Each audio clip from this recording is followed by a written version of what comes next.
I'd like to welcome you all here. My name is Ken Curran. I am a director with the Dry Stone Wall Association of Ireland. I'll be moderating today in conjunction with members of the Greek team Boulouki, the Croatian team for DRAGODID, who are leading the lead organization in this program. I'd like to especially welcome our two special guest speakers, Dr. Cristina Garzillo, Leemhuis, and Hannah Boyd. The ECHOES program is titled Enhancing Cultural Heritage Skills Across Europe, shortened to ECHOES. This was launched in December 2024 and is led by partners from Croatia, DRAGODID, Greece, Boulouki, and Ireland, the Dry Stone Wall Association of Ireland. It's dedicated to the preservation, enhancement, and promotion of European cultural diversity and heritage. The project is co-funded by the European Union, Creative Europe Programme. It's an action under the European Cooperation Projects. The project aims to explore the preservation and promotion of European cultural diversity through the common practices and experiences of traditional building techniques and cultural and architectural heritage.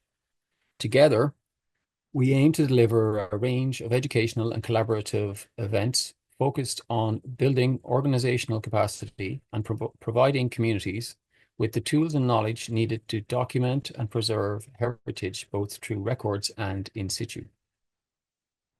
The ECHOES program will run until May 2027, and during this time, we will continue to deliver the capacity building workshops. Future workshops will bring together experts on documentation of traditional knowledge, field ethnography, cultural mapping, and tools for community engagement, contemporary art and cultural heritage, exhibition design, and management.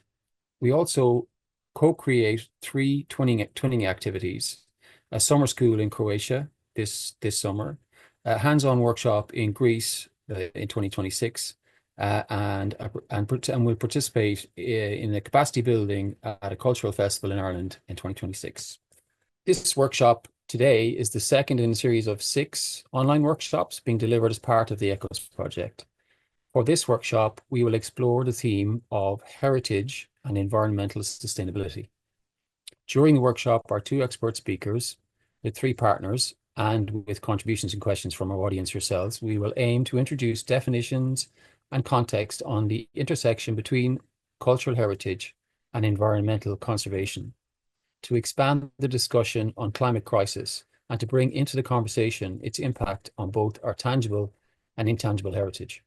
It is hoped that our work will promote the value of traditional ecological knowledge and foster sustainable practice among heritage professionals and practitioners.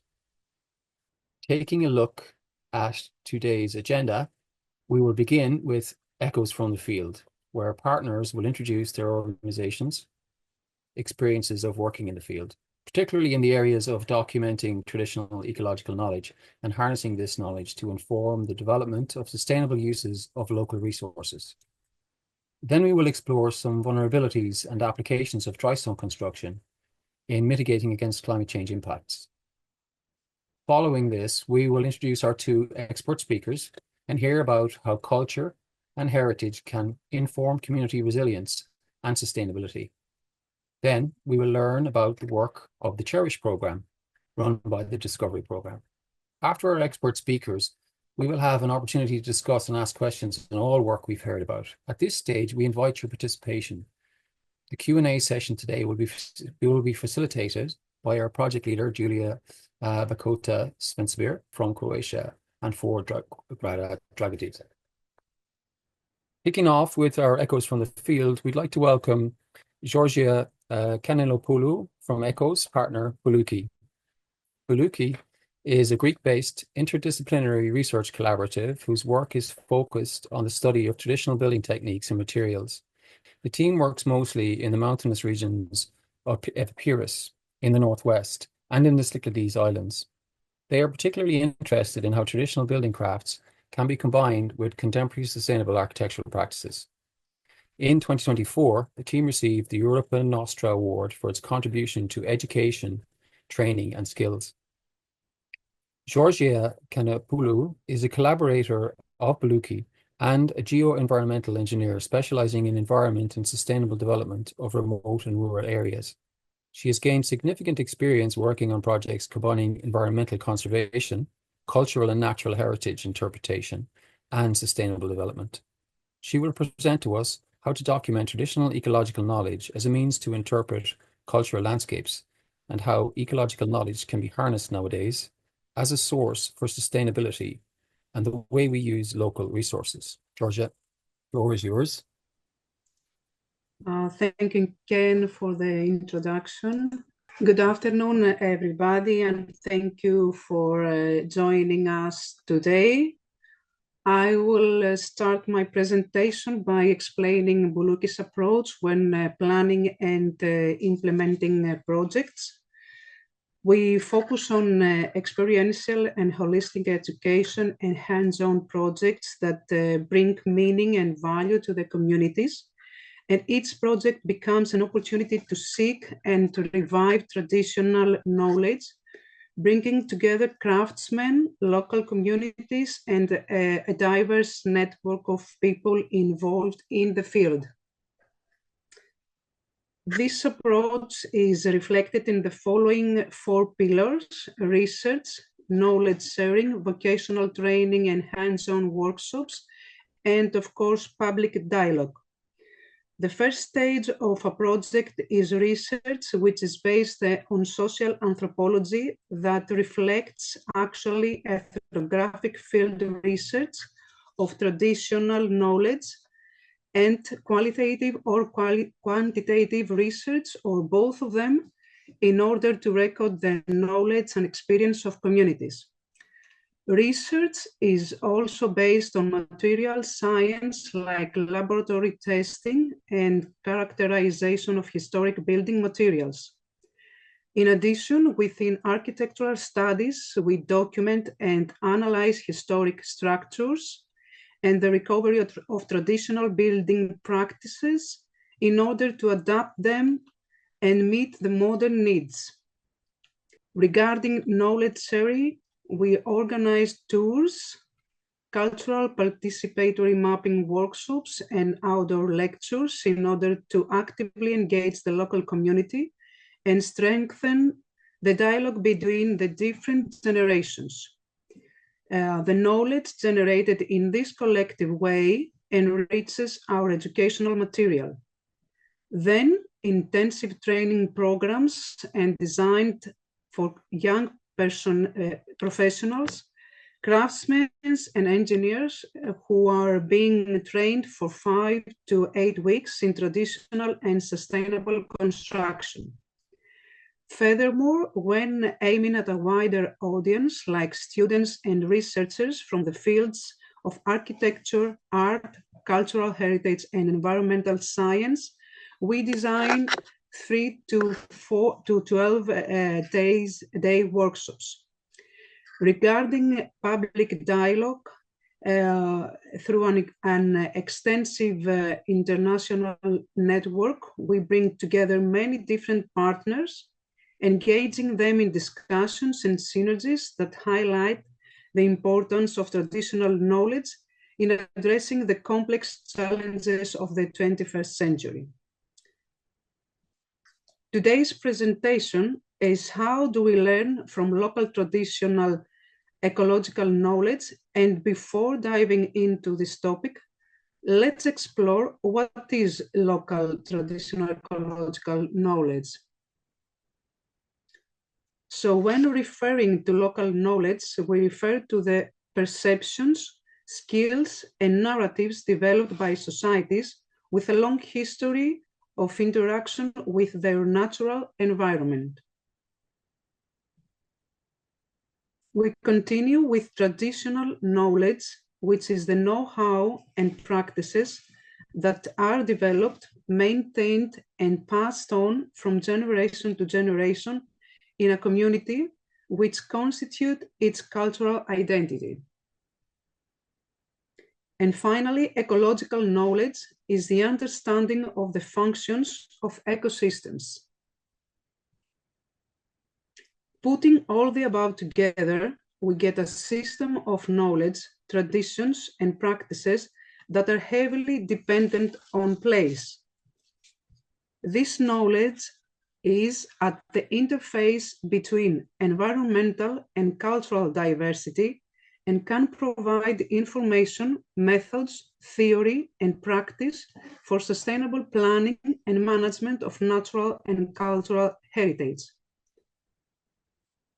How do we document this knowledge? Such knowledge is likely to be more reliable the stronger the trust between the knowledge holder and the researcher is. It is therefore critical to invest in building this trust. This could mean regular meetings to collect information. A wide range of methods can be used. These methods can vary hugely in terms of the extent to which they simply extract information from local people or actively involve local people through participatory approaches. We can see two pictures here regarding key informant interviews and walking interviews. The first tool is to provide valuable information and specific knowledge, and at the same time, it is a way to record and maintain the traditional know-how. The semi-structured interview is considered the appropriate type for extracting information of this kind, as it sets the general subject while allowing the interviewee to develop thoughts, ideas, and memories that may emerge during the interview and constitute important material for recording. Walking interviews, from the other side, give access to richer understandings of place that can be generated because interviewees and prompt by meanings and connections to the surrounding environment. Walking with interviewees encourages a sense of connection with the environment, which allows researchers to understand how landscapes are created by the routes people take. The next tool that we use is participatory mapping, that provides a way to assemble a wide range of landscape values and fosters knowledge transfer within the community. We emphasize in visual kinds of storytelling, including maps and other kinds of demonstrations that highlight the role of oral, visual, and embodied learning. Then we document the architecture related to ecological knowledge. Here we can see a traditional system of water distribution and management. The drawings archive is accompanied by the appropriate photographic archive so as to sufficiently document its construction. Hereafter, there are some examples of questions that we raise during, especially when we have the walking interviews. For example, were there rules for the collective water management? Were there rules for collective management of the forest? Are there values that unite you with your place? In this way, the dialogue between human and nature is creating actually a circle around whether the natural environment determines society and culture or vice versa. However, in the era of climate crisis, we have returned to the study of processes of human adaptation to its environment under the effect of this crisis. What is interesting in these new conditions of adaptation is the emerging need to capture local traditional ecological knowledge and apply nature-based solutions. Ethnographic research produces particular narratives about the places, revealing the ways in which they acquire their identity and create a sustainable interaction between human and the natural environment. Thank you for your attention. And if you have any questions, please, I would be happy to answer them in the Q&A session. Thank you very much, Georgia, for the informative and insightful presentation on the valuable work of Boulouki and also these valuable points to reflect on. I think we all agree that recording our intangible knowledge is crucial to ensure its preservation for future practitioners and for our communities who are at the forefront of identifying landscapes and features at risk. I think building relationships based on trust is a very strong factor of that, isn't it? So we're going to now welcome from the Dry Stone Wall Association of Ireland, John Linus. The Dry Stone Wall Association of Ireland is an All Ireland non-profit organisation whose main object is to create an awareness of the need for preserving the craft of dry stone construction in Ireland. The Dry Stone Wall Association of Ireland aims to advance the level of education available to the general public and professionals on the knowledge, the understanding and the appreciation of the art, the craft and the science of building and repairing traditional dry stone structures in Ireland. In 2024, the Dry Stone Wall Association of Ireland, in partnership with Culture Ireland, an organisation operating within the Government Department of Tourism, Culture, Arts, Gaeltacht, Sports and Media, achieved UNESCO recognition, where Ireland's practice of dry stone construction was officially inscribed on the UNESCO representative list of the intangible cultural heritage of humanity. John Linus was formerly Reader in Civil Engineering at Ulster University in Belfast. He taught structural mechanics, structural design and hydraulics, as well as participating in several international and EU structural and hydraulics research programs in the areas of river flood protection, propagation, mitigations of man-made and natural hazards, mechanics of composite materials and numerical methods in geotechnics. He has a long-standing interest in appropriate technology and sustainability and the use of qualitative methods in engineering. John has been a member of the Dry Stone Wall Association of Ireland for over 10 years now and is a trustee of the charity. His interests include dry stone mechanics and structural analysis, craft competency, safety and quality assurance. John's research plays a significant role in advancing the mission of Dry Stone Wall Association, and it will inform future educational activities of the organisation and will significantly inform planning for future projects and programmes of work. John will give a presentation on climate change and dry stone construction, highlighting the vulnerabilities and potential applications of this type of structure. He will highlight how dry stone techniques and design can provide opportunities for integrated mitigation measures in future projects. This is growing in relevance in Ireland and the UK, where dry stone is often a key element in infrastructural projects, where climate change impacts can lead to considerable community disruption and significant public expenditure. I'll hand you over to John now.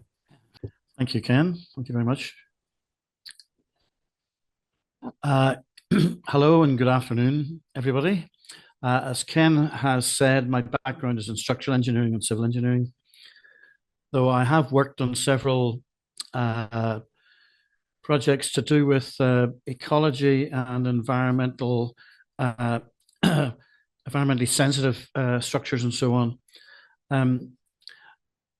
I knew, before I joined the association, I knew about dry stone structures and forms, not just walls. And I know the European community has put a lot of money into analysing and trying to mitigate the effects of earthquakes, and also to mitigate the effects of climate change now on dry stone retaining walls. This short talk I'm giving is some things that are I have found particularly relevant and are sort of cropping up as real life problems. And dry stone in some circumstances provides an appropriate technology to mitigate these problems. We're looking at a picture there of the Mourne Wall, which is up in the north of Ireland. It's 35 kilometres long, marking a catchment boundary and built to prevent pollution of waters by livestock. I'm going to talk first about the vulnerabilities of dry stone forms, and then some applications, useful applications of dry stone forms in the context of climate change. Some of the, you'll see that I'll talk first about the detrimental effects on dry stone forms, and then the opportunities for dry stone applications as an appropriate technology in mitigating the effects of climate change. Some of this material has previously been presented in Galway in 2023, and currently the Dry Stone Wall Association is also participating in a program in Ireland with the Irish organisation Field Exchange to see how farms and farmers can better mitigate the effects of climate change in ways that support biodiversity. We know that weather is a day-to-day phenomenon and climate is century to century, and climate observations create databases which are then analysed. It has been found that average temperatures are rising, seasonal patterns are changing, and the return periods for extreme weather events are shortening, so much so that there's a particular probability distribution used called the Gumbel probability distribution to look at extreme events and the return periods for extreme events. The main features we have observed are intense rainstorm events, higher wind gust speeds, and longer summer seasons. And this is happening in practice. It's observable, detectable. Now, today's talk, I'm aware there are people from different parts of Europe.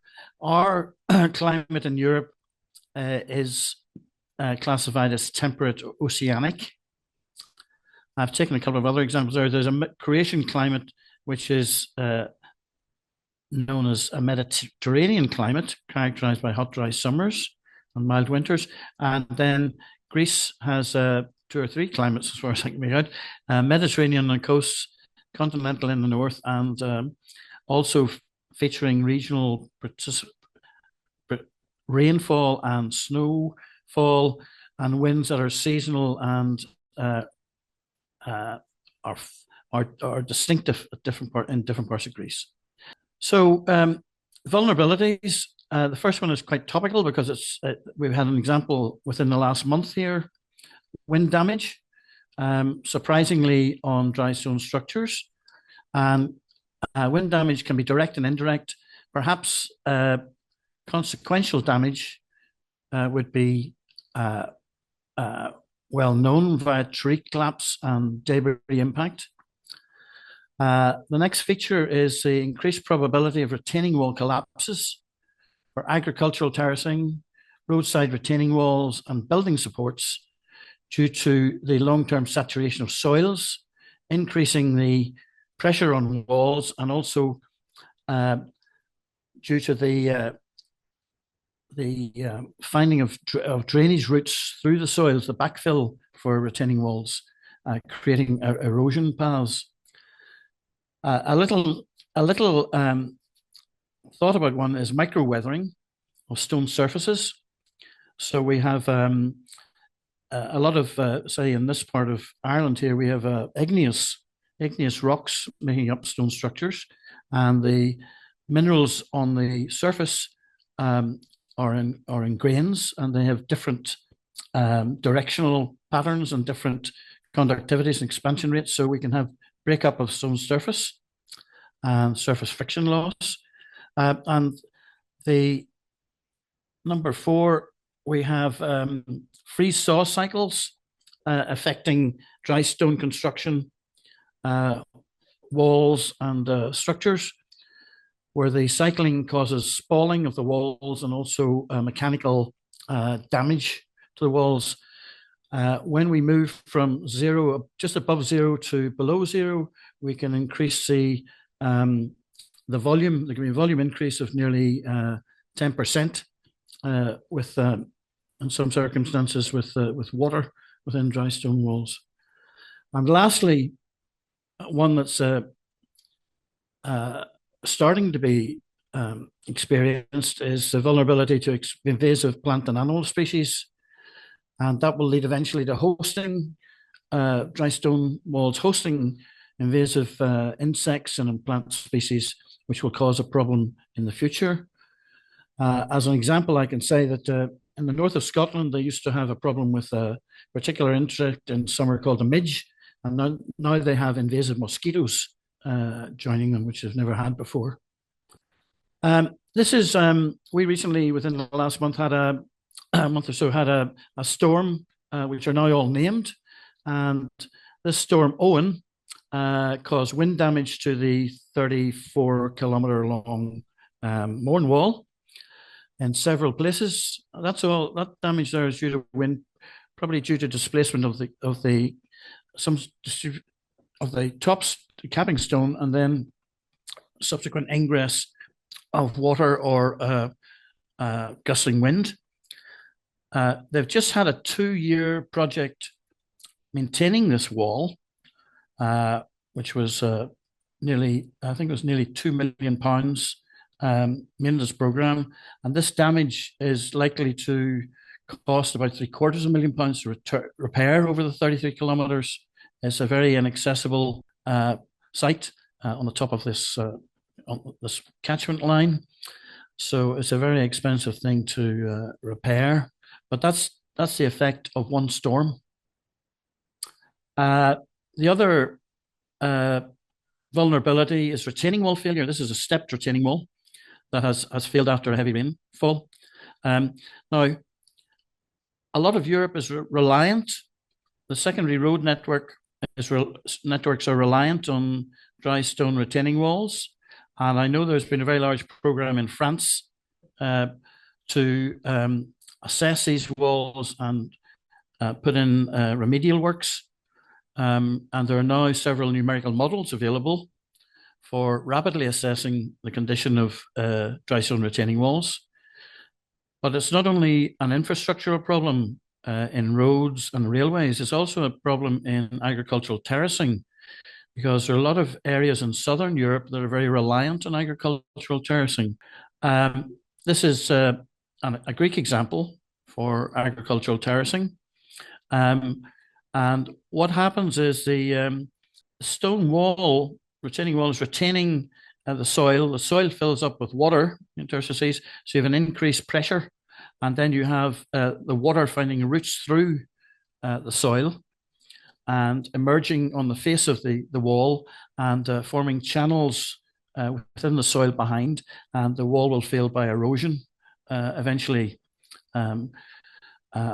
So it's a very typically after a heavy rainstorm, and we're getting more frequent heavy, extreme rain, intense rainfall events. From the downside, there are appropriate uses of dry stone walls that are and dry stone structures are very useful. And dry stone constructions are very useful because they're durable, very durable, and generate little CO2. We can use dry stone forms to mitigate flood effects in catchments by attenuating flood wave peaks. Now, attenuating really means lowering the flood wave peaks so that we spread the effect of a flood over, say, 3 days rather than 1.5 days. And so the levels are less, and we do that by diverting some of the flood water into storage areas or temporary storage areas. Show you a little bit about that later. Dry stone walls can also act beneficially as protective shelters from wind, rain, snow, and sun for stock and vegetation, and as eco corridors. And then a particular problem in Northern Europe is the disappearance of bogland, peat bogland. And peat bogland actually absorbs a lot of CO2 more effectively than trees, for instance.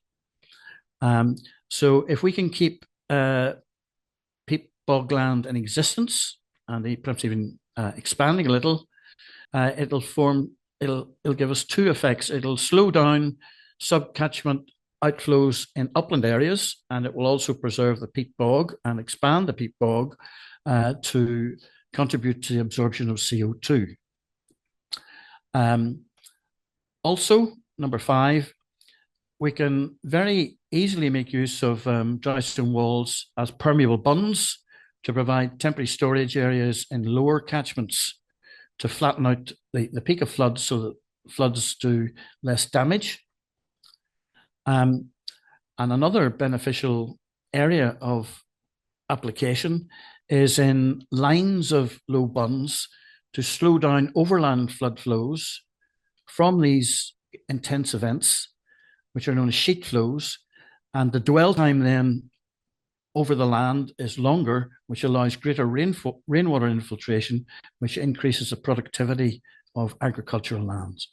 So this is what I mean by peak flow attenuation. This is a flood hydrograph, and the red line shows the flood originally. So the time would be, say, 4 days.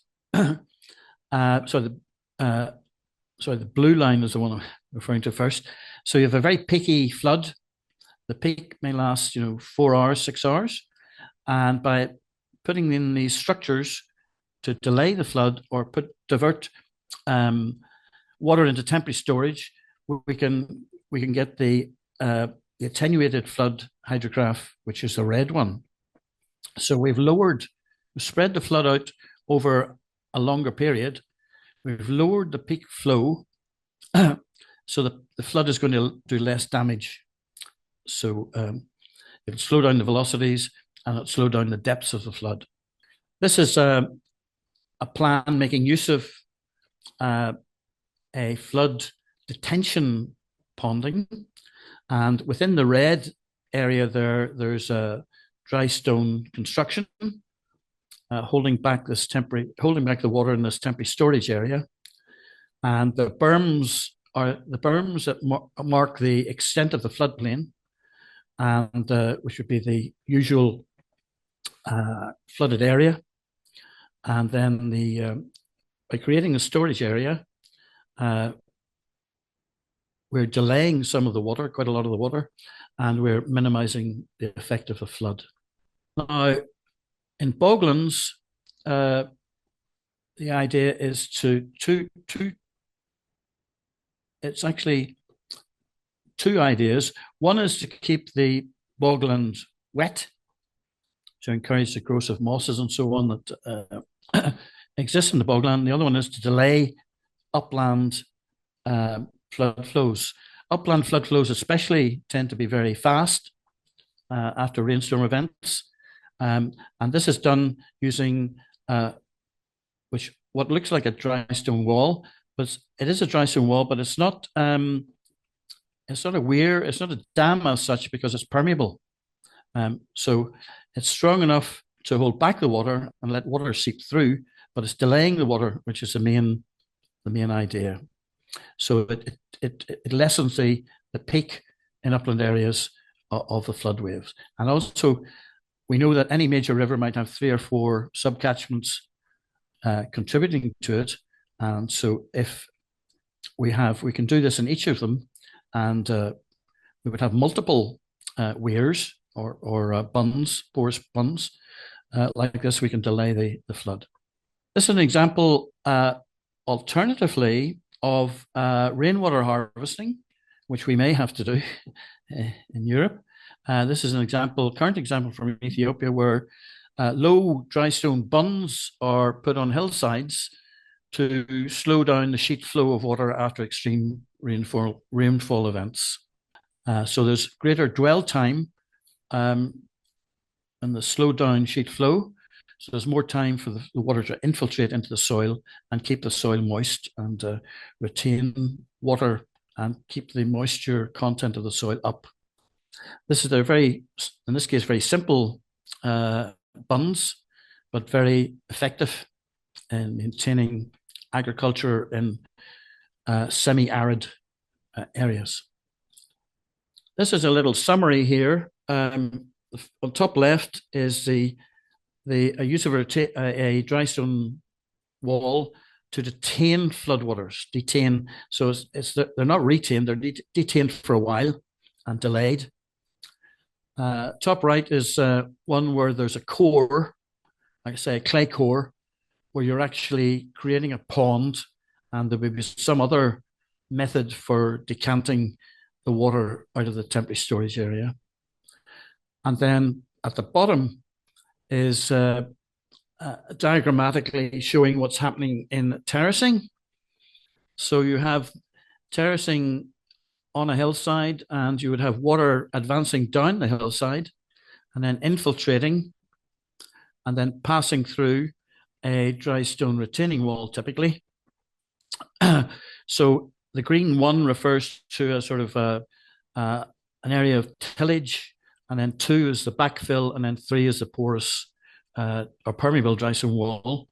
And one of the things we're going to have to do, I think, is have some sort of standard buttressing dry stone construction that would fit in these walls to strengthen them, basically, and prevent the catastrophic effect of the increased rainstorm events we're getting. So this is my acknowledgements for the photo images. I hope you find that rather nutshell description of the main vulnerabilities and what I see as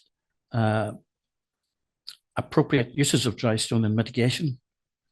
And so if you'd like any further information, please contact me using the Dry Stone Wall Association of Ireland website, or talk to me at the Q&A session following. Thank you very much. Thanks very much, John.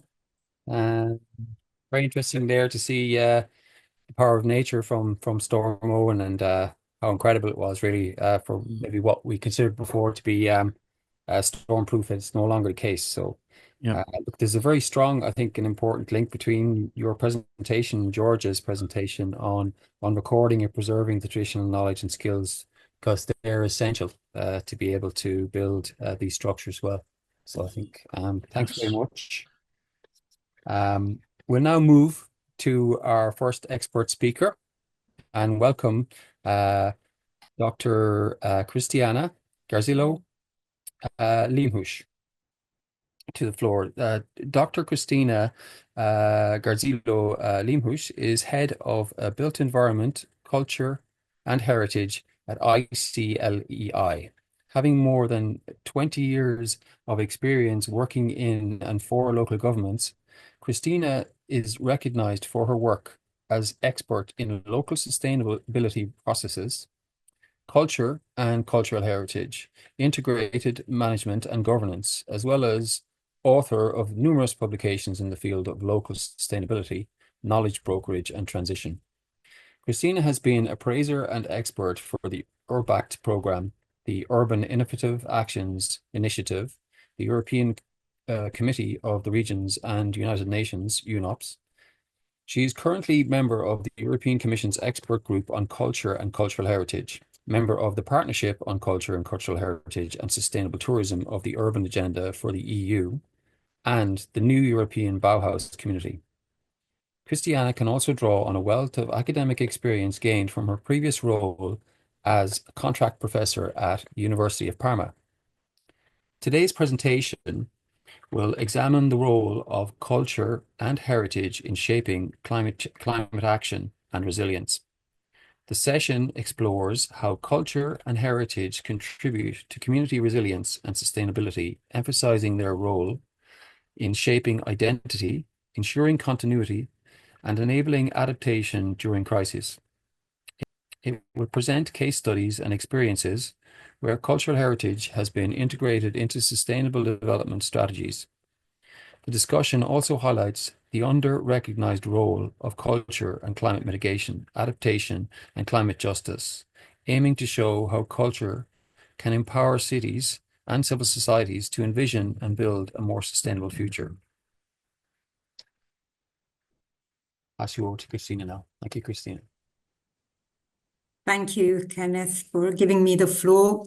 And thanks also for the coordination of the ECHOES project for inviting me here today, this afternoon.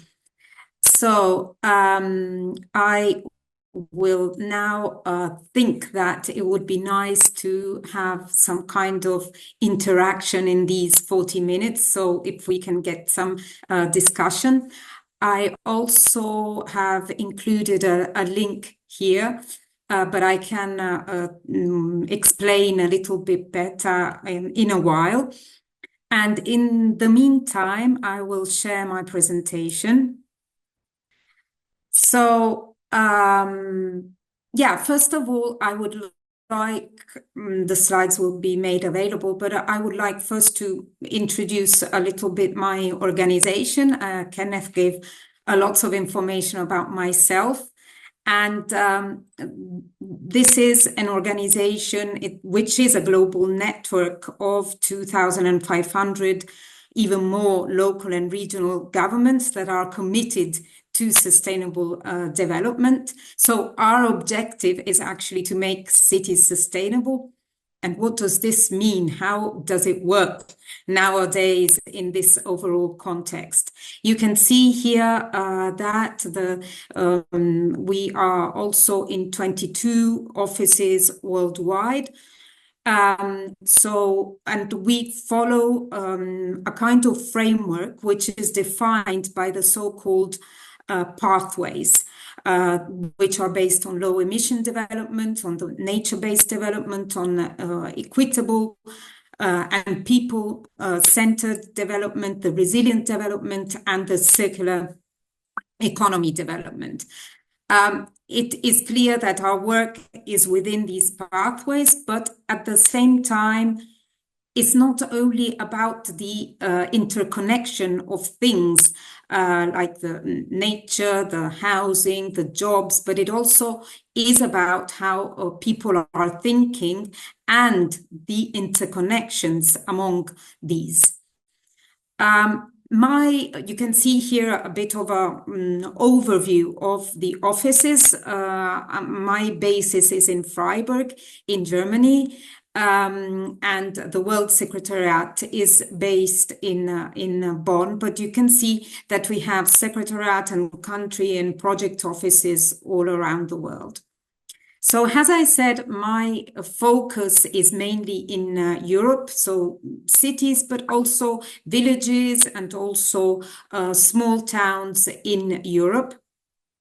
And we have a staff of 180 people that are working to provide members in Europe, in North Africa, in the Middle East and the West Asia with a kind of voice and an international stage to these local governments to connect with their peers. It is clear that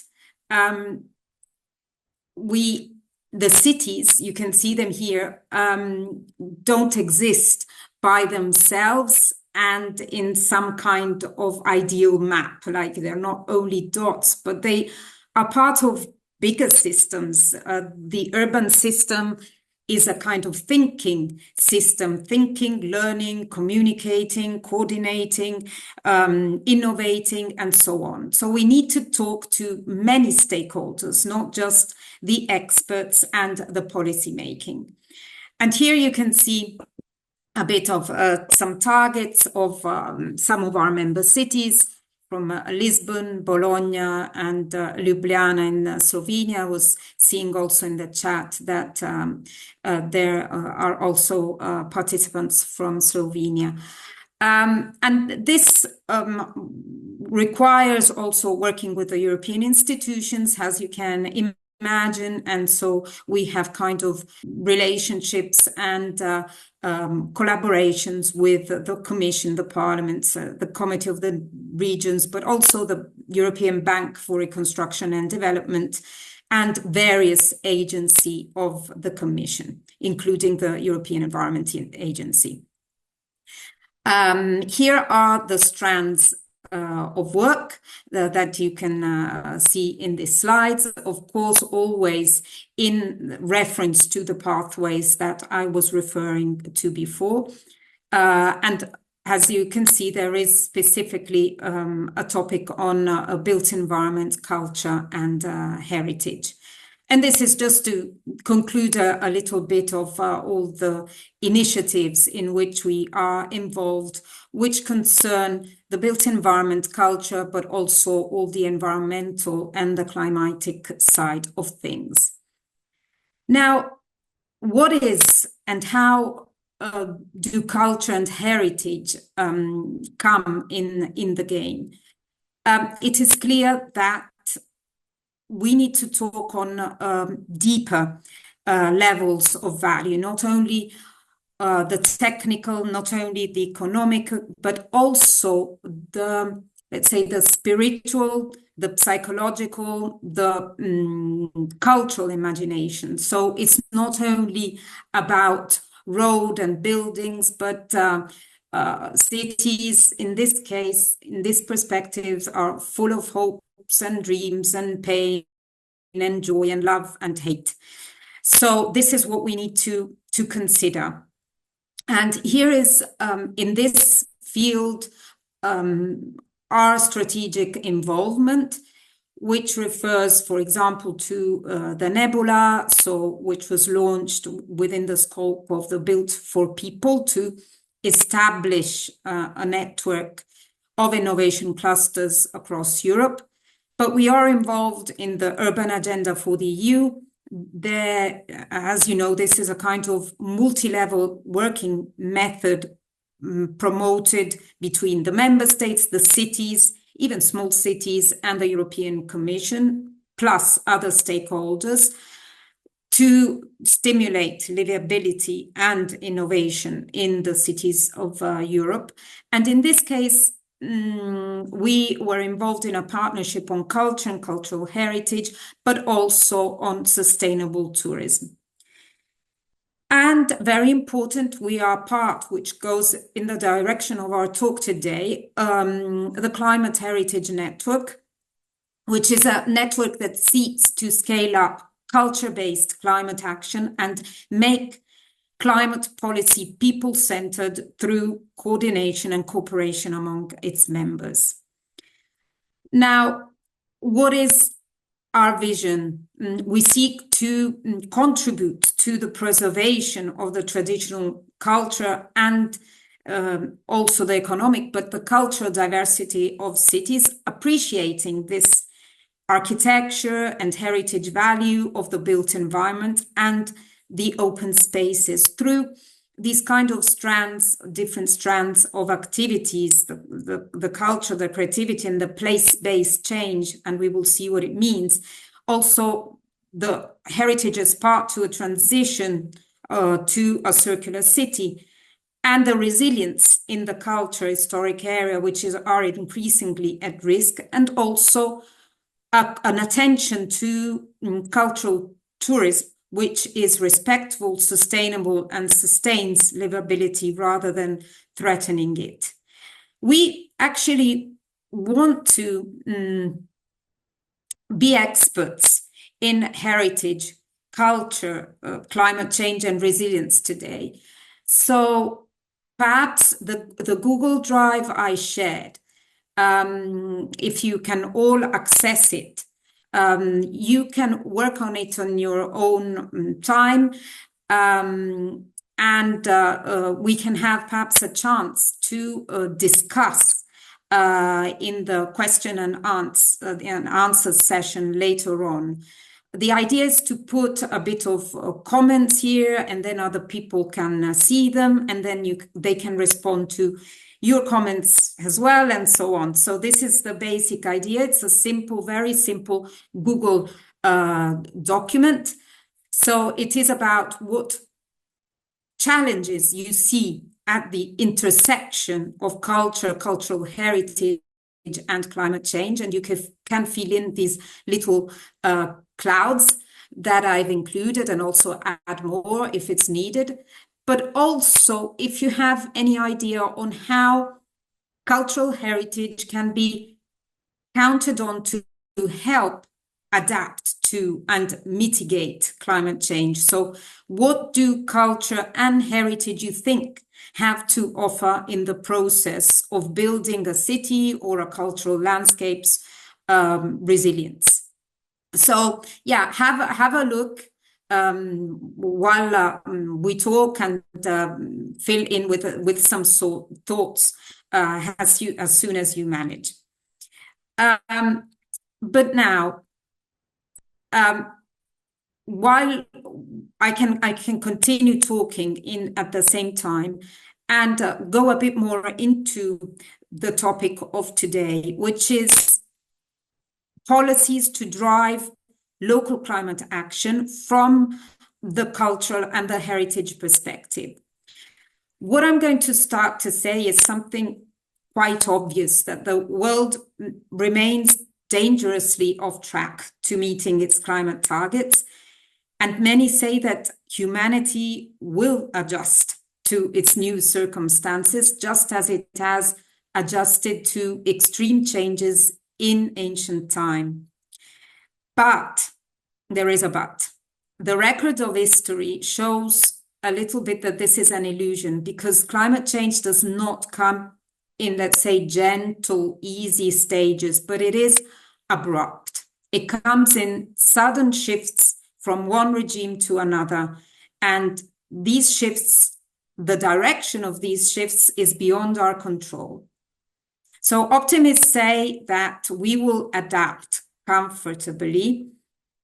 Yet this optimism can fade in the face of the demographic reality. So what is new is that in addition to climate change, we have the planetary urbanism, and we have very little knowledge on how these trends will interact in quite unpredictable ways.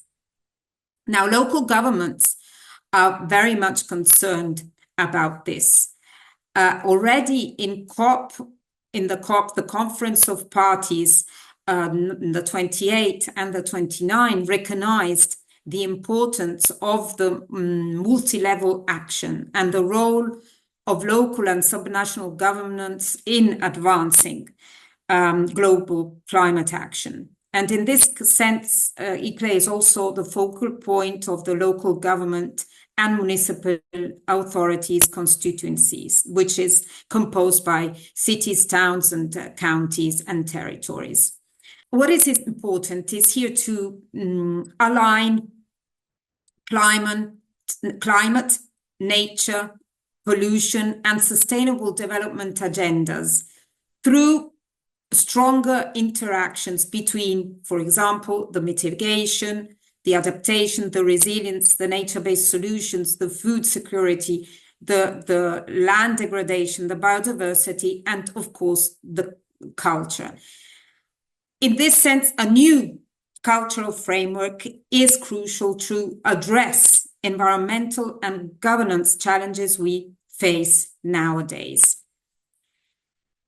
What do culture and heritage have to offer in the process of building city resilience, city and local governments at whatever level?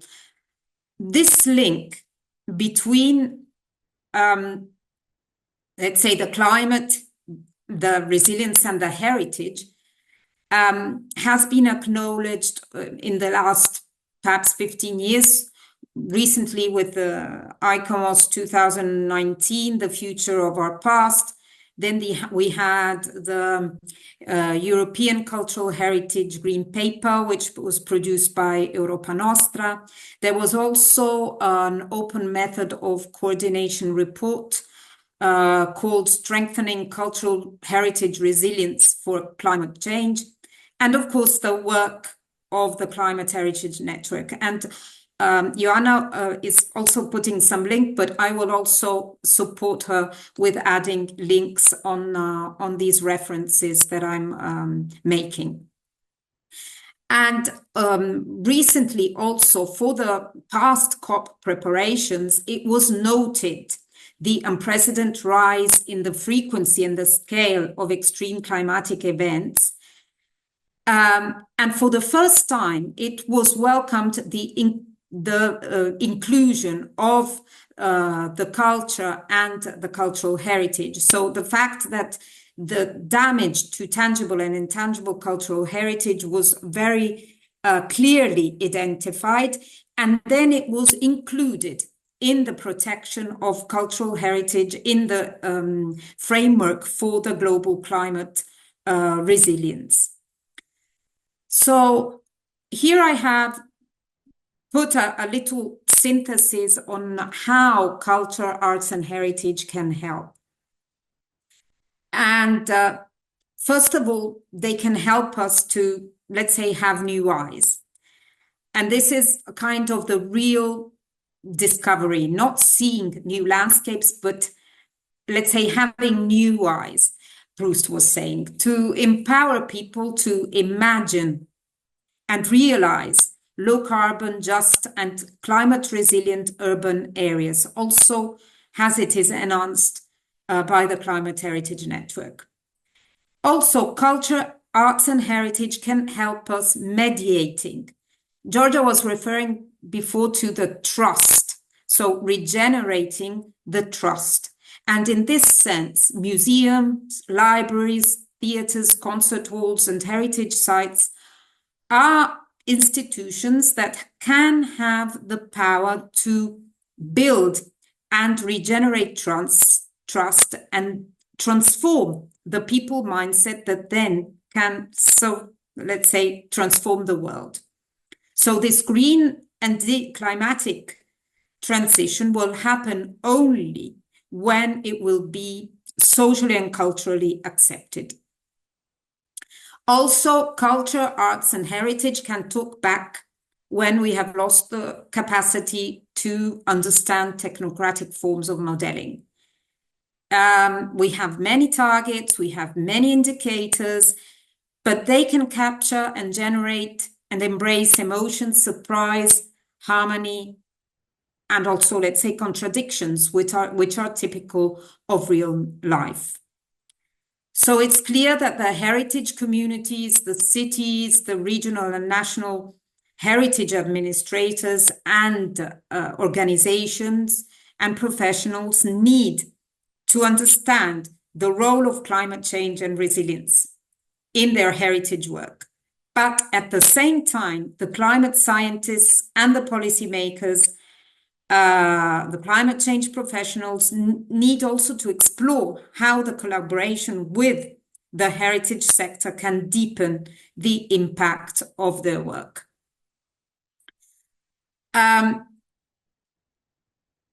Yes, cultural heritage is a finite and irreplaceable resource, and just like the air, the water, and how to adapt, how to transmit to the future generations while preserving authenticity, integrity, and sustainability.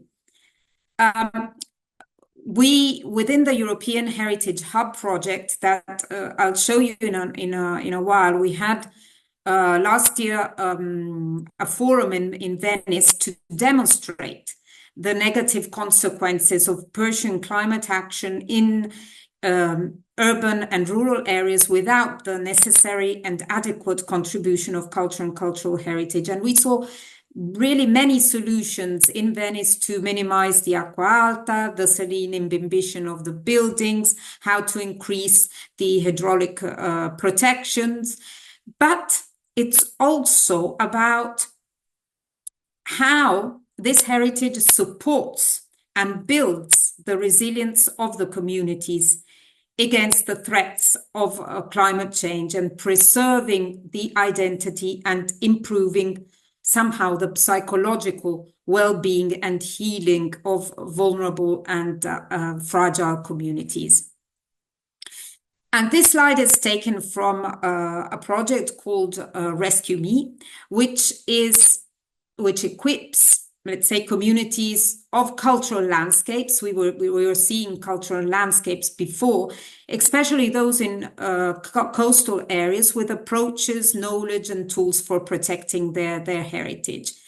And also this area of the slides, which is the Cinque Terre, also protected by UNESCO, has a cultural landscapes, has physical and immaterial attributes like terraces and the dry stone walls that we were referring to just before, and are suffering of main hazards and other stresses, in particular landslides and floods, which are caused by extreme rains and changing climate patterns. But this is also very much linked to the tourist pressure and the depopulation. And this is something that we can also connect to the previous presentation, in the sense that the dry stone walls also here are a measure against the floods.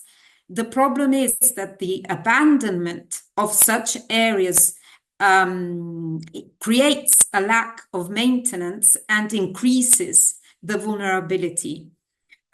This is because, of course, because of the tourism pressure, most of these areas are, and these buildings are given for tourism purposes, Airbnb and so on. So the owners are not stably there, and this brings the lack of maintenance capacity, and together with this, rural traditions and collective memories, and all in all, a kind of lack of responsibilities. So this is, again, also the cause coming from the tourism pressure, also because some of these areas were not actually built for having crowds of people, but just a smaller number of farmers. So these slides here, I found this graffito on a wall of the old town of Camerino in Italy, which suffered a severe damage due to a major earthquake. So this is in the direction of resilience. Many buildings here were destroyed or seriously damaged, and all the residents and businesses were relocated in temporary houses, which were provided by the state while the reconstruction process is continuing. And the old town is home to a significant number of buildings and objects of high historical, architectural, and artistic values. And many of them were severely damaged and destroyed. And the graffito says, "You have given us the houses, but we have lost our hometown." So the temporary houses were very well built and equipped, but what was missing was their identity, the memory, the stable element, let's say, in the dynamic change. So the engagement with culture and cultural heritage fosters this sense of belonging to a local community, which is based on common legacies, historical experiences, shared values. And we talked about emotions, and that was given by the first bells of the churches ringing after years of silence. So which paths do we see then for culture and heritage to play? And fundamental is the transdisciplinarity. So people, we were saying, in the climate science and the heritage and the cultural sectors need to work much more together. We need to learn from the climatic lessons of the histories that we have the striking ability to adapt, but the price might be very high. And the little ice age from the past reminds us of the vulnerability again and again. Now, the United Arab Emirates framework for the global climate resilience in the COP29 of last year uniquely positions climate adaptation, the process of building resilience to global warming's current and future impacts, has a top priority for all nations. And here I'm referring to the Heritage Adapts to Climate Alliance, this haka that you can see on the last box, let's say, which has been launched to ensure that the potential of cultural heritage elements of the Global Goal for Adaptation framework are realized by community advocates, knowledge holders, and other heritage experts and practitioners working at the intersection of heritage and climate adaptation. So this is an initiative of the Climate Heritage Network and in partnership with ICOMOS, and has determined that cultural heritage represents a gap and that new indicators for cultural heritage need to be developed.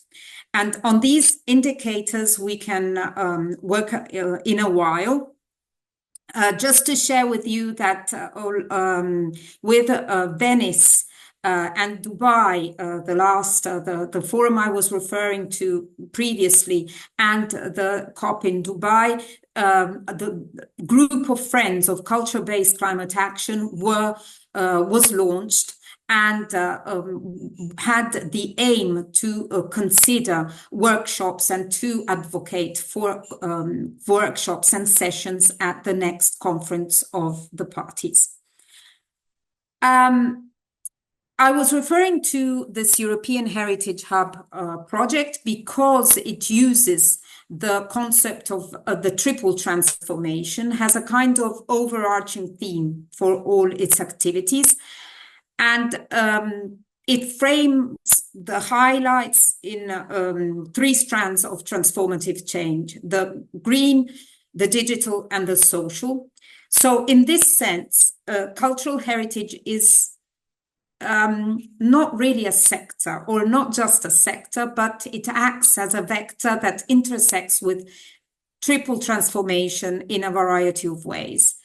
And we had very recently a forum in Budva in Montenegro, so in the Balkans, which was enhancing and coming at a critical time for the EU integration journey of the Western Balkans, providing a kind of platform for cities, civil society organization, cultural heritage experts, and policy making. So how can heritage contribute here to urban transformation, post-conflict recovery, but also environmental threats?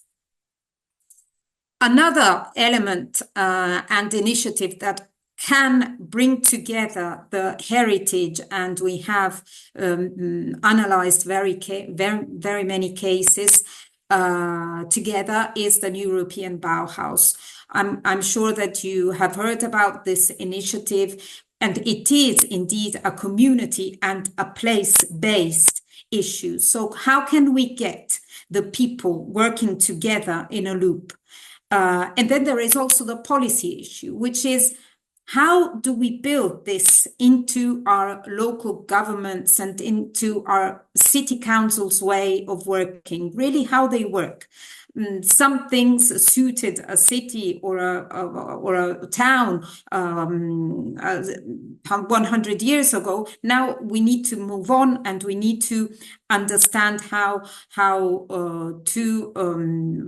we are challenged in today's world. So advancing to the past, to not return to the future, was said by Professor Ost, to bring the community to the original identity and also the practical use and efficiency of our heritage.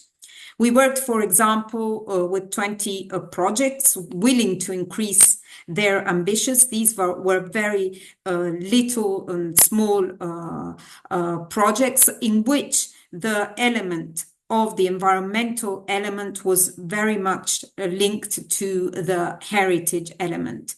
And Cicero effectively was talking about the stone and the soul of the buildings. So we need to devote this attention not only to the stone, but also to the soul, going beyond architectural matters.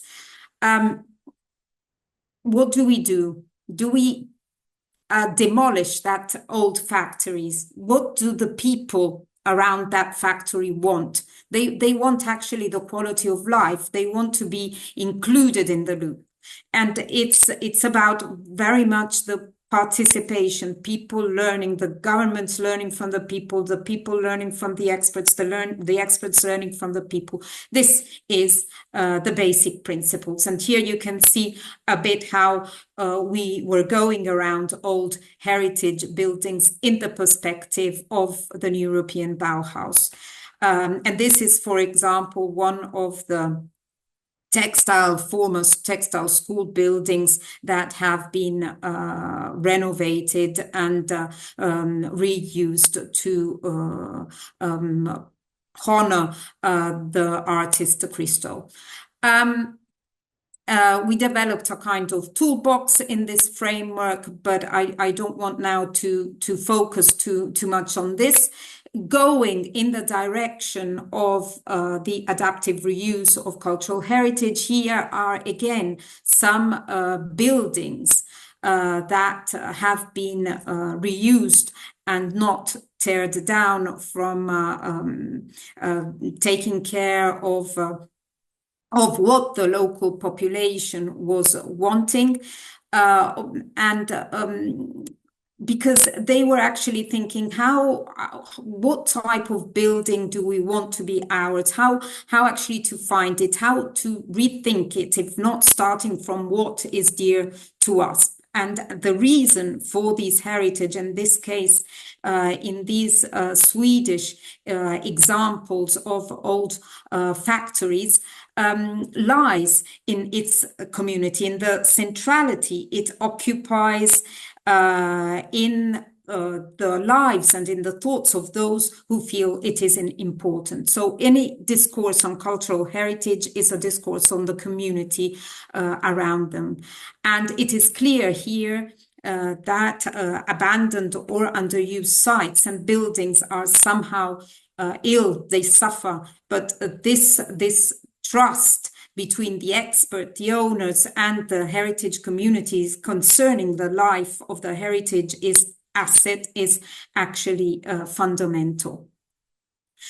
So here they had to reuse the embodied energy and part of the circular economy. They also had to do a kind of the sites were contaminated because of previous uses, so there was a kind of phytoremediations of the site, as very often happens.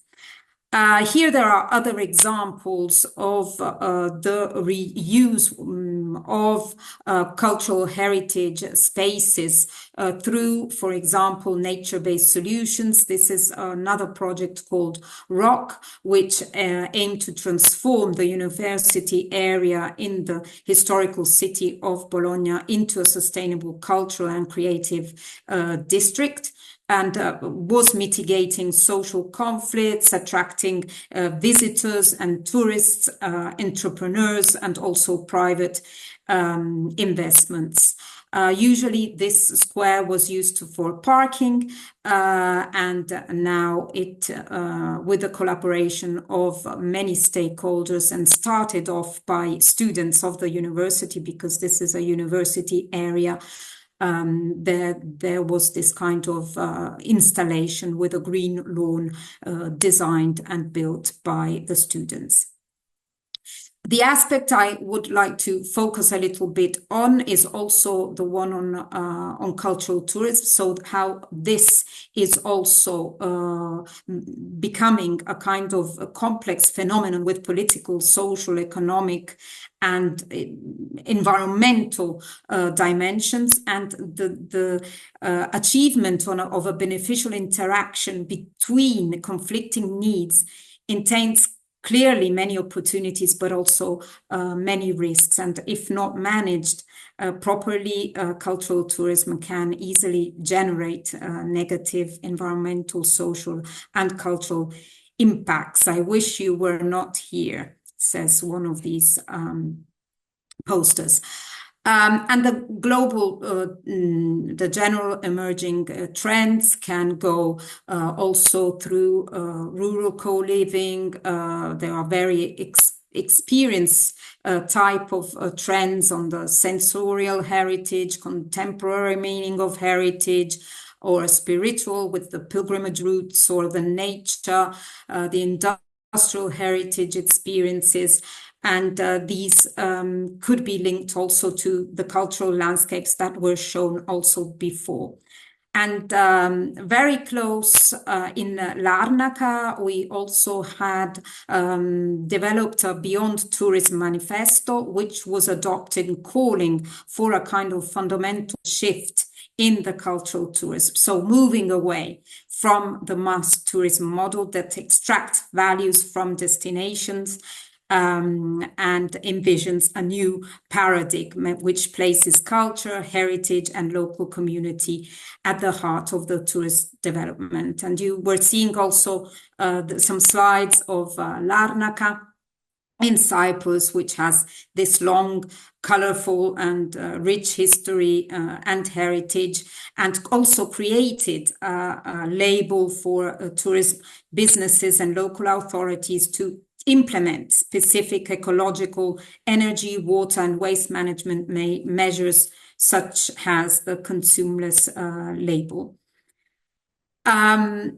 Here there are some elements and opportunities. There is this manifesto, there is the Sustainable Tourism Action Plan and the partnership, so the work that they are doing. There is the work of the Climate Heritage Network and the voice of putting the call for culture at the heart of the climate action. There are also some resources that I can share with you on culture and cultural heritage, the toolbox on the European Bauhaus that we have developed, which is a collection of different tools that can be used for planning and designing new European Bauhaus projects, and also a kind of monitor that maps out the impacting cultural and natural heritage, the policies which are impacting the cultural and natural heritage across European, national, and local level. But now I would like to move to a little exercise that I would like to refer to. And it's we were talking about the COP. And as you know, the next COP will take place, the COP30 will take place in Belém, in Brazil, from the 10th to the 21st of November.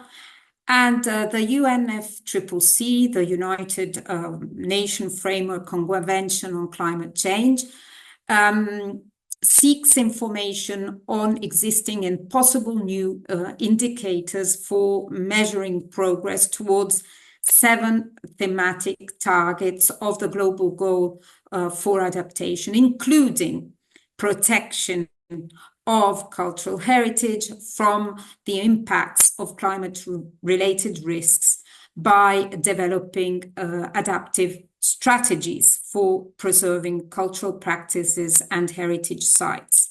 So there is an opportunity for us to contribute, or at least for the cultural heritage community to contribute and advocate in the next COP. And in this is the HACA that I was referring to before, very much founded to ensure this engagement by heritage advocates in the Belém work program on adaptation indicators. So there were preliminary consultations on these matters, and there will be a proposed list of indicators by May this year for consideration by the parties at the next meeting in June 2025. And this is with the to informing decision on adaptation indicators and this United Arab Emirates and Belém work program in Brazil. So you can see here the target 9, which is protecting cultural heritage from impacts of climate-related risks, from strategies for preserving cultural heritage and the heritage sites, and by designing climate-resilient infrastructure guided by traditional knowledge, indigenous people, we were talking about local knowledge before, and local knowledge systems. Now, what I would like to do now with you is to give you this link. These questions are related to which indicators we could refer to measure the progress in protecting cultural heritage by developing adaptive strategies for cultural heritage. So yeah, there are various options: the total expenditure on heritage conservation, the number of heritage with management plans addressing climate adaptation, and the integration of heritage in national local climate adaptation, which I see is the one that is mostly considered. Okay. So here we are. Which indicators mostly needed to measure progress on protecting heritage from climate-related risks? Yeah, here there are 3 indicators: percentage of heritage places with implemented climate adaptation measures, number of heritage buildings retrofitted with climate-resilient materials, and the last one is percentage of reduction or increase in climate-related damage to heritage after implementation of adaptive measures. Yeah.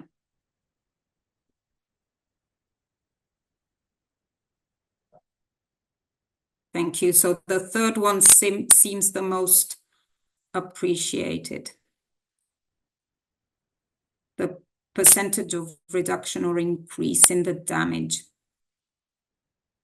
These indicators I am not inventing. Of course, these are all indicators that are really existing and have been submitted or are in the process of being submitted. Which indicator is needed to measure attention to the cultural and heritage dimension of adaptation action? This is more a general question.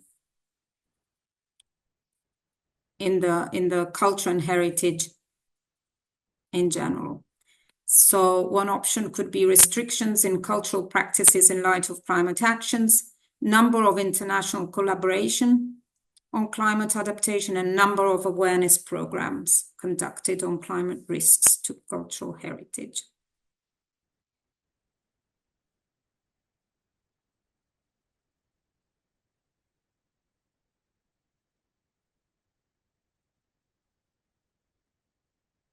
Okay. So there is a kind of battle between the, but now the number of awareness programs conducted on climate risks to cultural heritage seems, yes, because indeed there is still quite a limited number of these programs. And are there demands for such indicators in your country and region? This is also interesting. So are we there? Yes, there is.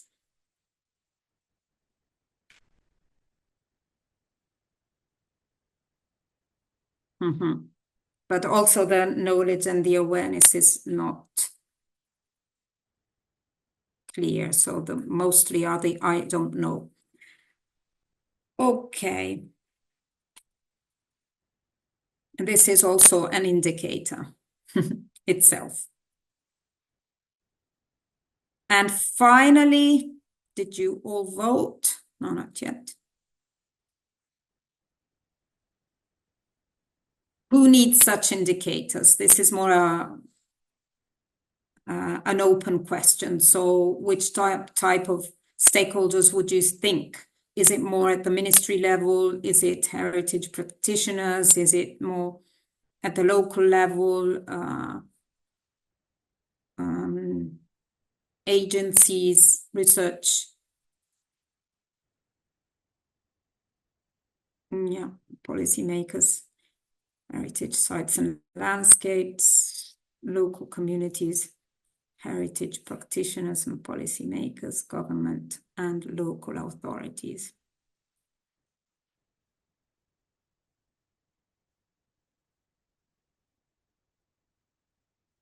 Okay. This was the last vote. Local communities,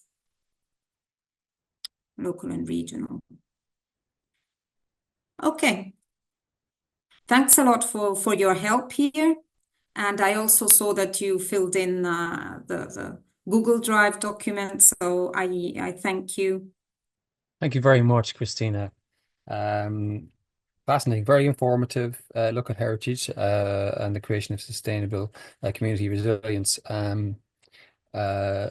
Look, everyone, make sure to check the chat there for some really useful links that were popped in during the presentation. And remember to put your own questions in to the chat, and we can get to them later on. And great to see the ICLEI offices here in Ireland as well. There's one in Cork and one in Belfast. So, yeah, transdisciplinarity is the key, isn't it? Yeah. Okay.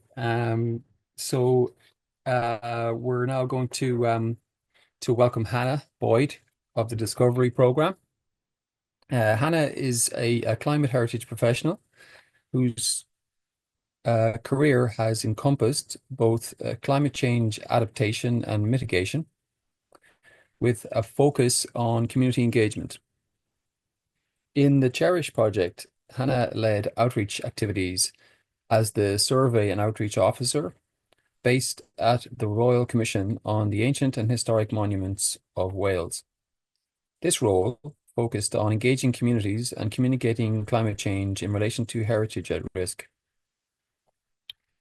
Ηannah began her career in the climate change team at Historic Environment Scotland, focusing on adaptation and circular economy in the heritage sector. She has undertaken paleoecological research, investigating responses to climate changes in the Bronze to Iron Age transition in Western Scotland. Ηannah also has experience of carbon accounting and mitigation work in Scotland and Wales.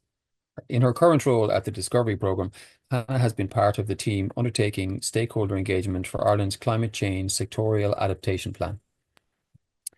Ηannah will present the findings of the CHERISH project, Coastal Heritage at Risk from Climate Change.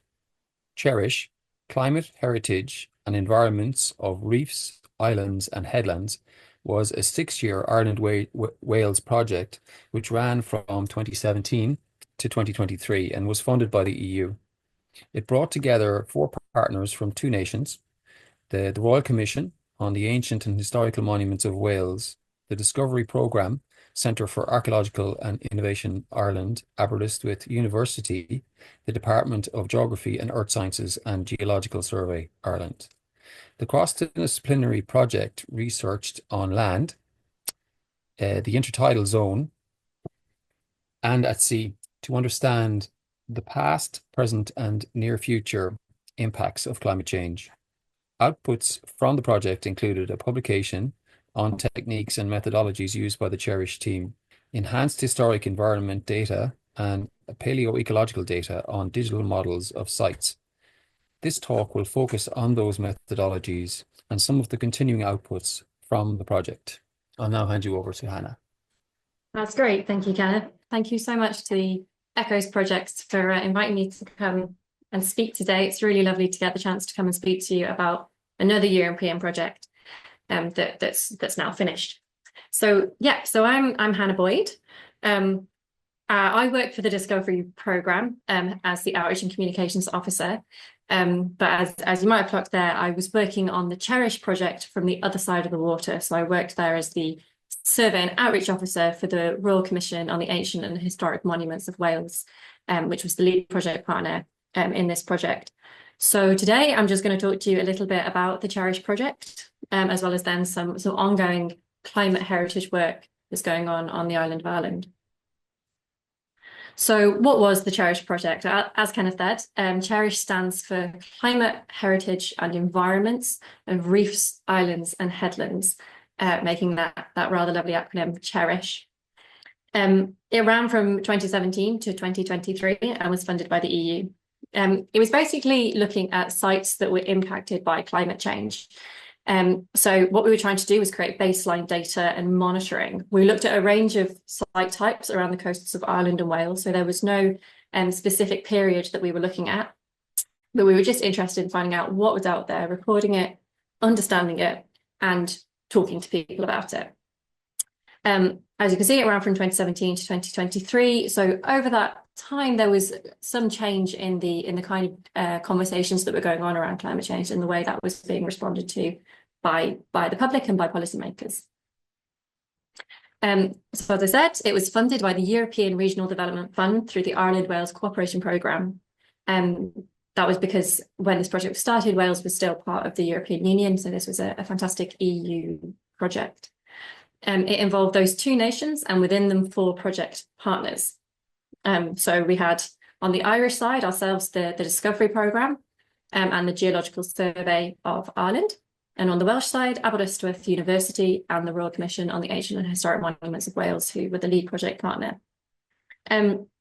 This collaboration allowed for some real expertise in different areas. So from Aberystwyth University, we were working with the Geosciences department. So they brought in some fantastic expertise around palynology and XRF, so different ways of analysing soil samples.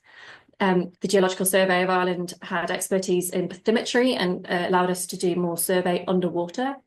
The Discovery Programme and RCAMW, as we shorten it to, are both more archaeological focused organisations. So they had expertise in the DP, Discovery Programme laser scanning and maritime expertise, and at the Royal Commission, survey and aerial reconnaissance. So it kind of created this really sort of interdisciplinary project. And that gave us lots of different ways of approaching the problem of climate change and coastal heritage. And the whole idea was to not only link these different organisations and these different ideas, but also to link land and sea. So to look at the coast, the intertidal zone, and even under the water, to kind of really research these sites in a kind of joined up way that would allow us to think about it and create that baseline data.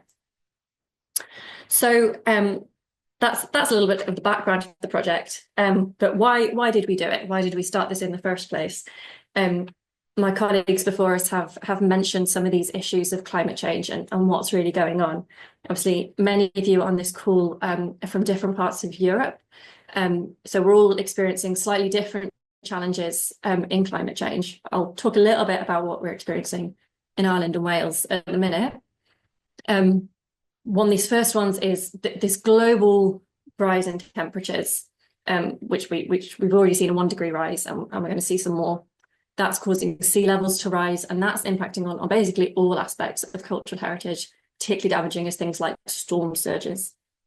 The hotter, drier summers that we're experiencing even here, even now, is causing things like the drying out of cliff faces. So that's increased instability for any heritage sites on the coast edge, which is a number. That kind of cliff instability is a big problem. We're also experiencing warmer, wetter winters, which is something that John mentioned earlier on. We've got the ground becoming saturated. We've got increased flood risks and increased runoff. So that's affecting erosion at sites as well.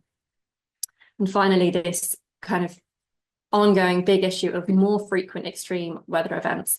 And this is something that is quite hard to model and is quite hard to predict.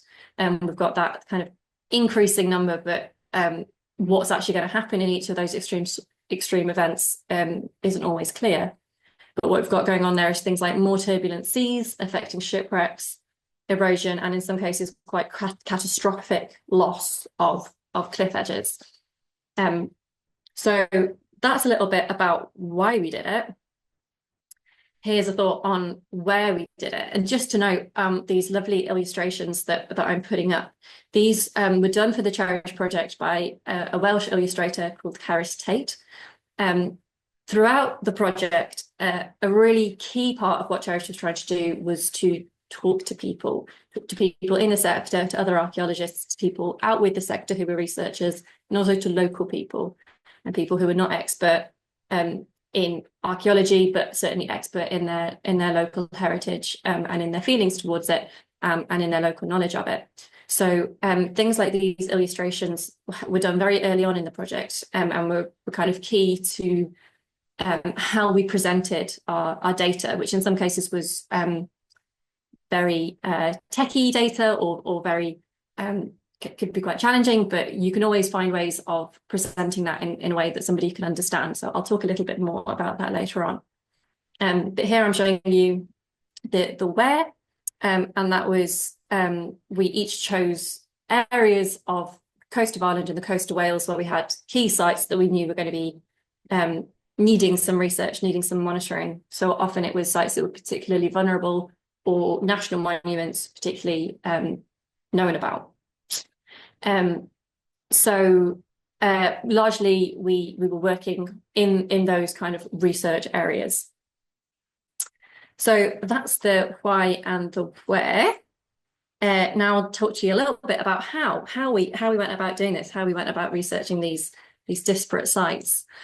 So this is another of Claris's illustrations showing us the numerous ways that we looked at these sites, which we ended up referring to as a toolkit. This wasn't something that we went into knowing exactly how we were going to do. As I say, we had this kind of expertise on the team. We had these different tools in our belt, and we found that there were a lot of sites on which it was appropriate to use a range of these tools. Not each of them was suitable for every site. In a lot of cases, it was really helpful to use multiple techniques to research the site and get a number of data sets that could then be combined to give like an in-depth understanding of those sites. So these are just some of the ways that some of the techniques that we used to do that.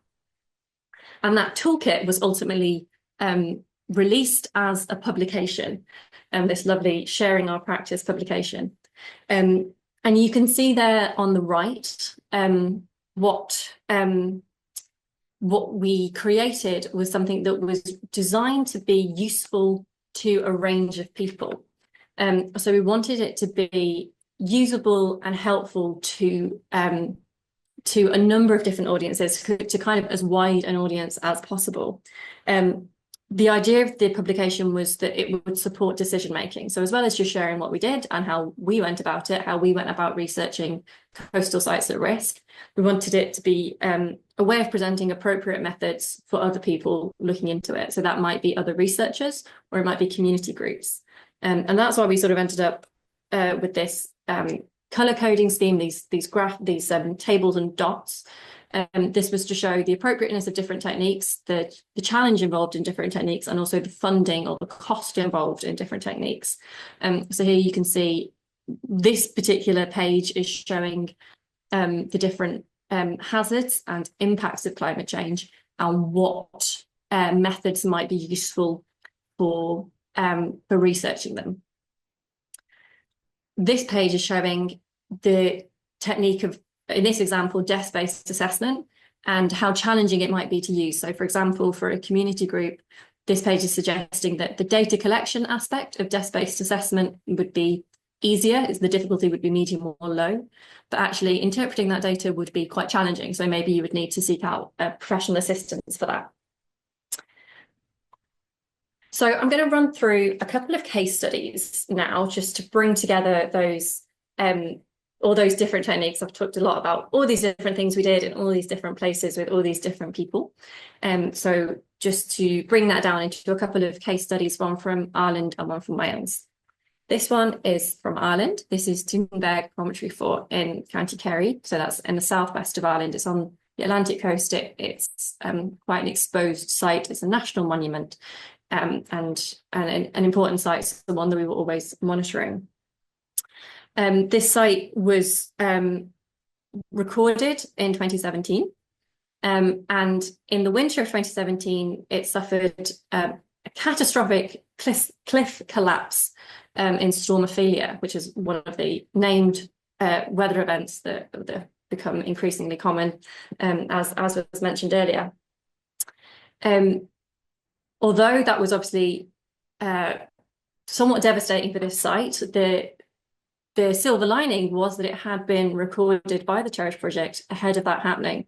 And that really demonstrated the value of preservation by record, which is, you know, a key tenet of archaeological work, and also of the value of repeat monitoring. So because we'd monitored it before, we knew exactly, very exactly, we could figure out how much had been lost and where and what.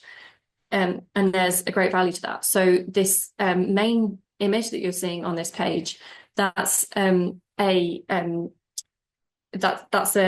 digital surface model. So it's something that's been created by UAV photogrammetry, structure from motion photogrammetry, to create this very accurate image.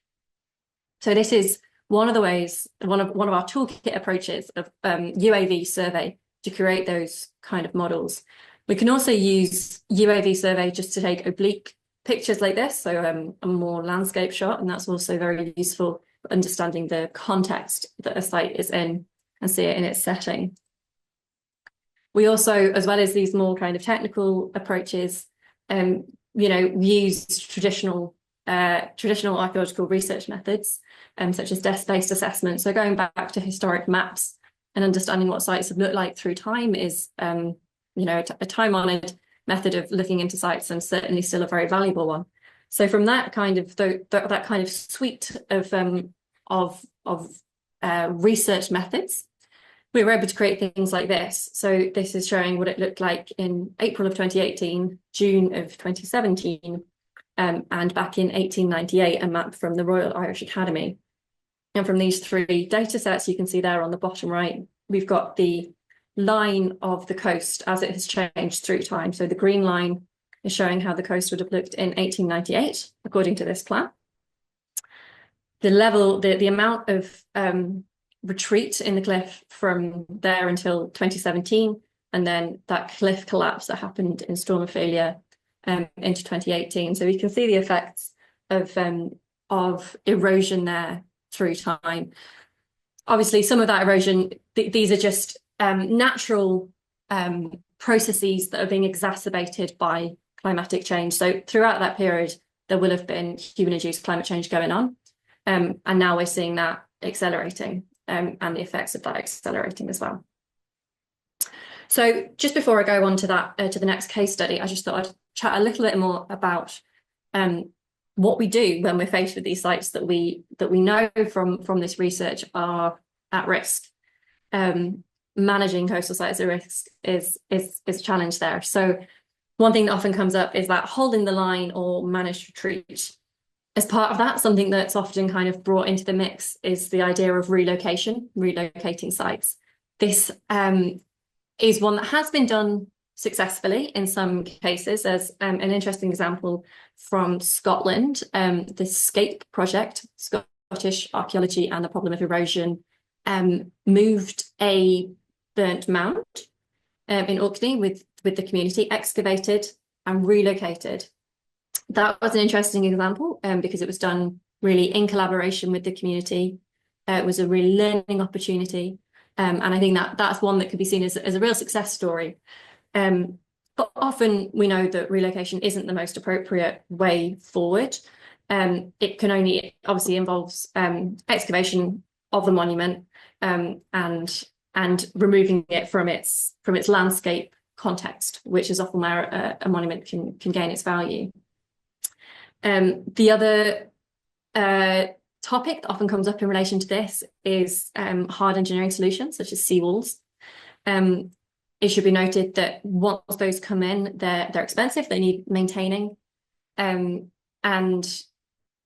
we are, looking at different future scenarios. At the minute, we're looking at some quite serious future scenarios of potentially a 4-degree warming. So we don't really know how those kind of infrastructure models are going to respond to that kind of future. So we do need to think about that when we're addressing those kind of hard engineering type solutions. And of course, seawalls do only deflect wave impact. So although they can protect a monument, they will deflect the power of the waves down the coast, which can have or will have an impact on the coast further down. I'll talk a little bit more about prioritisation in a moment. That's obviously a big question. But research excavating often comes up as another question in this, how we manage sites. We can, of course, only excavate sites when loss is inevitable. So sometimes excavation is really the only option and is the appropriate response to a site being immediately endangered by coastal erosion. And so I'm going to talk a little bit about that in my next case study. So this is one from Wales, from Cymru. This is Dinas Dinlley Coastal Hill Fort in Gwynedd in the north of Wales. This is an Iron Age hill fort that continued to be used into the Roman period. You can see from this image the absolutely enormous ramparts that are there. So a really incredible site, one that was always going to be part of the CHERISH research. And you can also see the effects of the coast on that quite soft, the effects of the sea, sorry, on that quite soft sediment, just parts of the coastline being nibbled away, and a process that's ongoing. So there is a huge amount of archaeological remains in there, and as part of the CHERISH project, we looked at them in a number of ways. So one of the ways was aerial reconnaissance. That's what created this kind of image. Another was geophysical survey. As I said, we had a lot of underlying subsurface remains. So geophysical survey is a great way to understand those, to get a visual indicator of what might be underneath. Terrestrial metric survey, a great one in our toolkit. And finally, excavation. So because parts of this site are at immediate risk of being lost, we were able to undertake excavation. So this was done in collaboration. Well, it was done throughout in collaboration with the community. Dinas Dinlley is associated with a number of Welsh myths, so it has this quite important cultural context in North Wales, or in Wales in general, and is has lots of stories associated with it. This site is also important for the local community in a number of ways. Often when the local kids finish at school, they'll come up here and hang out, and everyone has a story about visiting Dinas Dinlley and being in that site, at that site. So throughout this process, it was really important that people were aware of what we were doing and why, and were brought on board. So community members were involved in the excavation. We also had school children coming on visits with tours in English and also in Cymraeg, in Welsh, to engage with that community as we went. And you can see from this image that one of the things that was uncovered in this process was this incredible roundhouse with these monumental walls that I'm hoping the dry stone people here will also appreciate. This is really enormous, as roundhouses go, particularly as Welsh roundhouses go. So it was quite an exciting one, and you can see just how close we are to the cliff edge there. That's, you know, this is something that's very, very close to the edge. So once that was excavated, we continued with this whole notion of engaging the community and using data in a way that was going to be useful and understandable. So we worked with Wessex Archaeology to create these reconstruction drawings based on some of the evidence that was found as part of the excavation, and this is one of them, and this is another. So this one is based not only on the excavation, but also on the kind of landscape reconstruction that we were able to do as part of the CHERISH project. So you can see here that the hill fort imagined in its heyday in the Iron Age is a good way back from the coast. At this point, people didn't build this immediately on the coast in the way we can see it is now, that the sea's come in to meet it in the last 2,000 years. So there's some power to those kind of reconstruction drawings.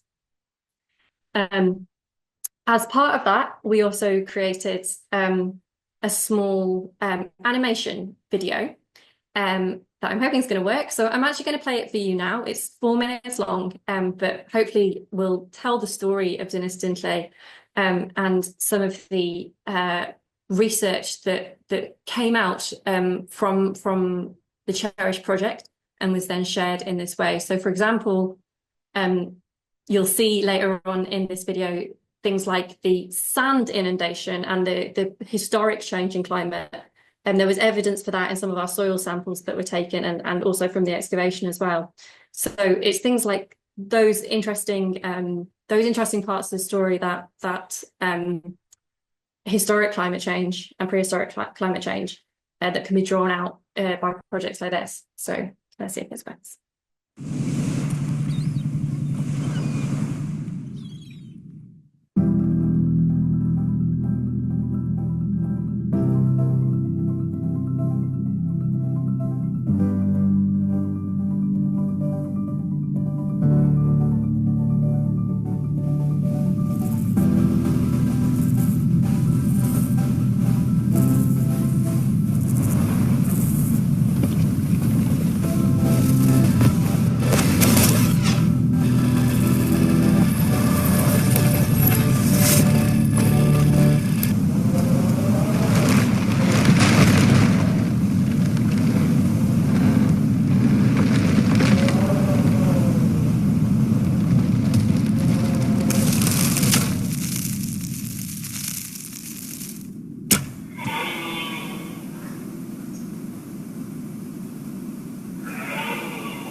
Brilliant.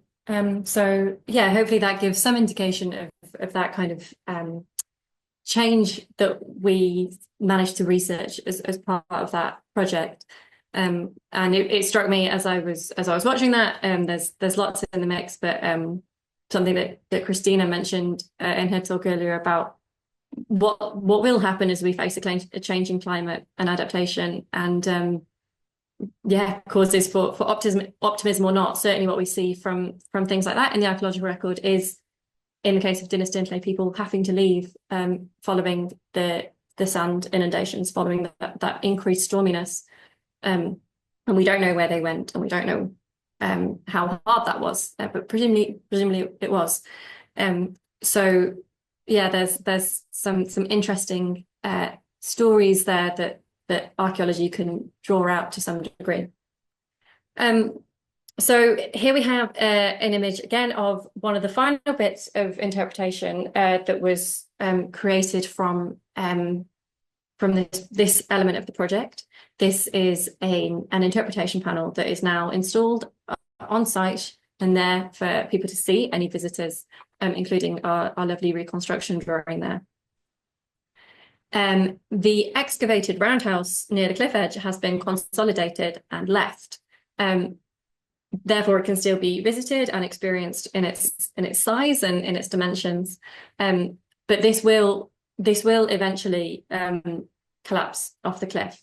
So the idea of leaving it in consolidated form and visible to visitors is to kind of show that process visually, that it will be lost as the sea levels rise and as the erosion continues. So this level of this kind of interpretation and engagement with local people and with community has been quite an important part of CHERISH throughout. It was really built into the project as a baseline part of it. So I'm just going to talk to you quickly about that. The CHERISH comms and outreach that went on. There was quite a lot of it, and that was so along with those kind of walks and talks on site. We also held outreach days on site. That was always a regular occurrence. We had students involved in the research. We had several community excavations led by professionals, but bringing in community members to learn a little bit about what that involves.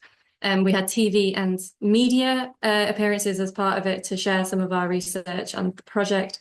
And we also did work in schools, going into schools, and ultimately as part of that, creating bespoke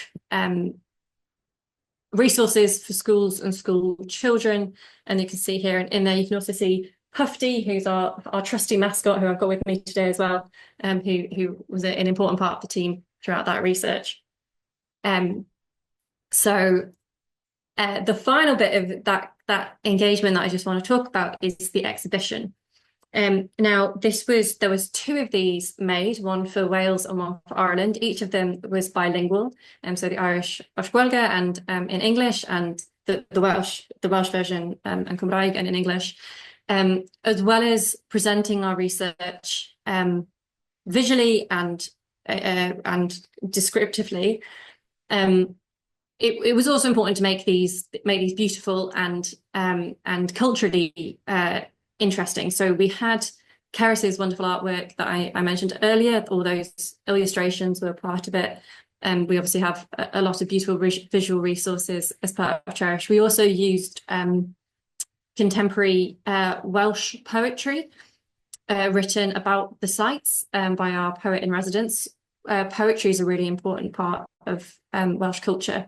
So we thought it important to bring that into the way we were talking about these sites.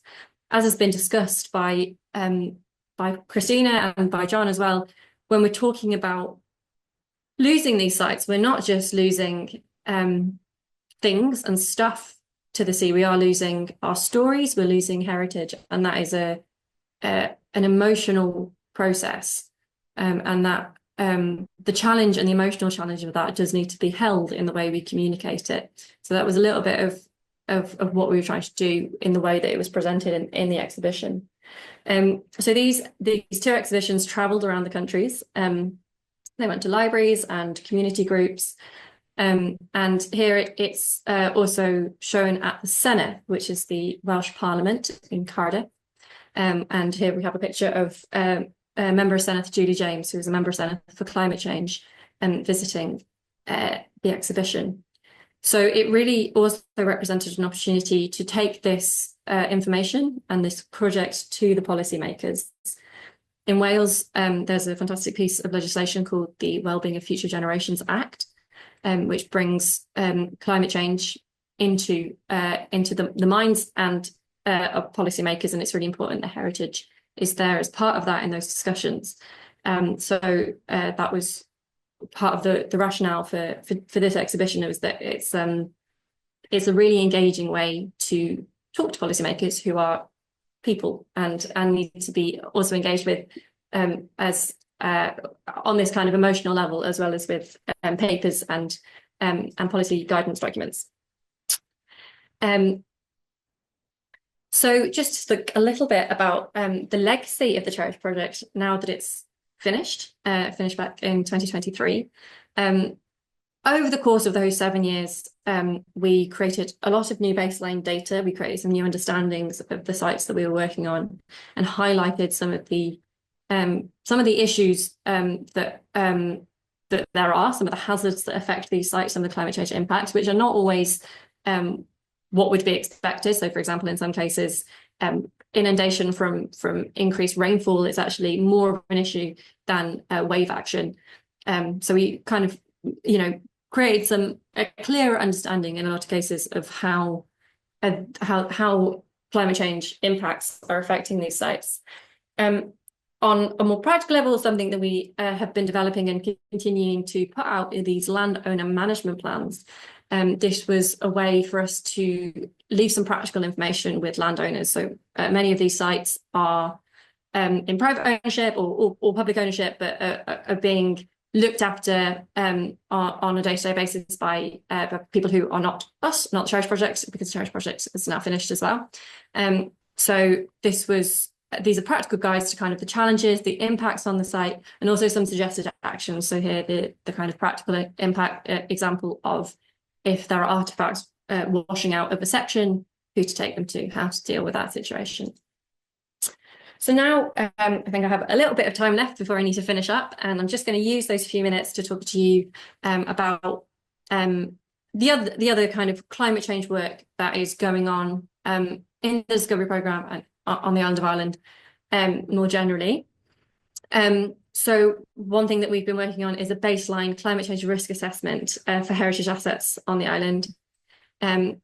The Built and Archaeological Climate Heritage Climate Change Sectoral Adaptation Plan is ongoing, and the Discovery Programme has had some involvement with that as a project being led by CARIG and the National Monument Service. We've been deploying some of these ideas from CHERISH, some of this CHERISH toolkit in different places around the coast. So, for example, we've been undertaking a coastal zone assessment at St John's Point in County Donegal, and using these laser scan survey techniques at some inland castles as well as coastal sites that are being affected by different climate hazards. So just to talk to you a little bit about this climate change risk assessment, this is in line with other national climate risk assessments that are going on in the country for other sectors.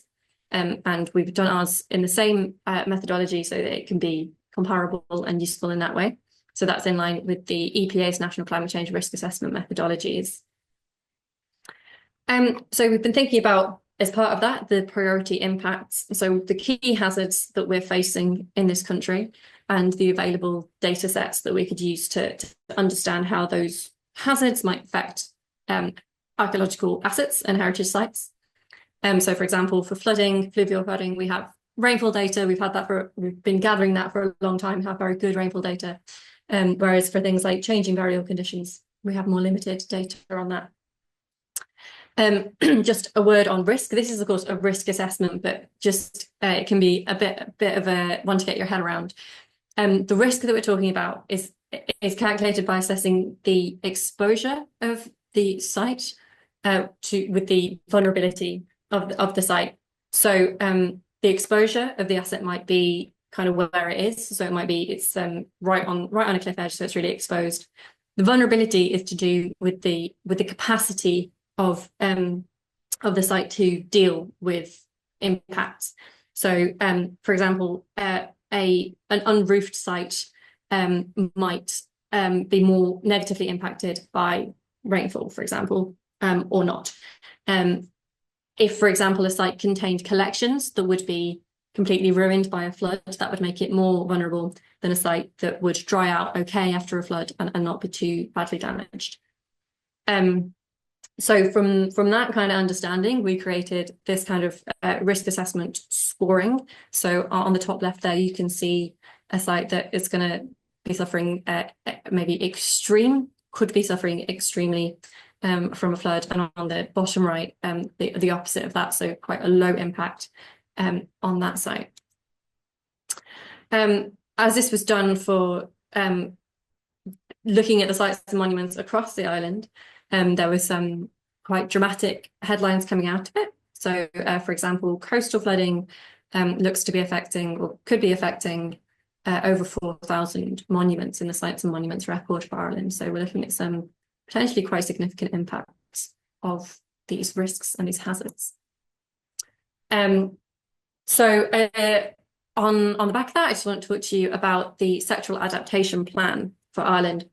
So while CHERISH was looking at baseline data monitoring and data gathering and better understandings, it wasn't necessarily an adaptation project as such.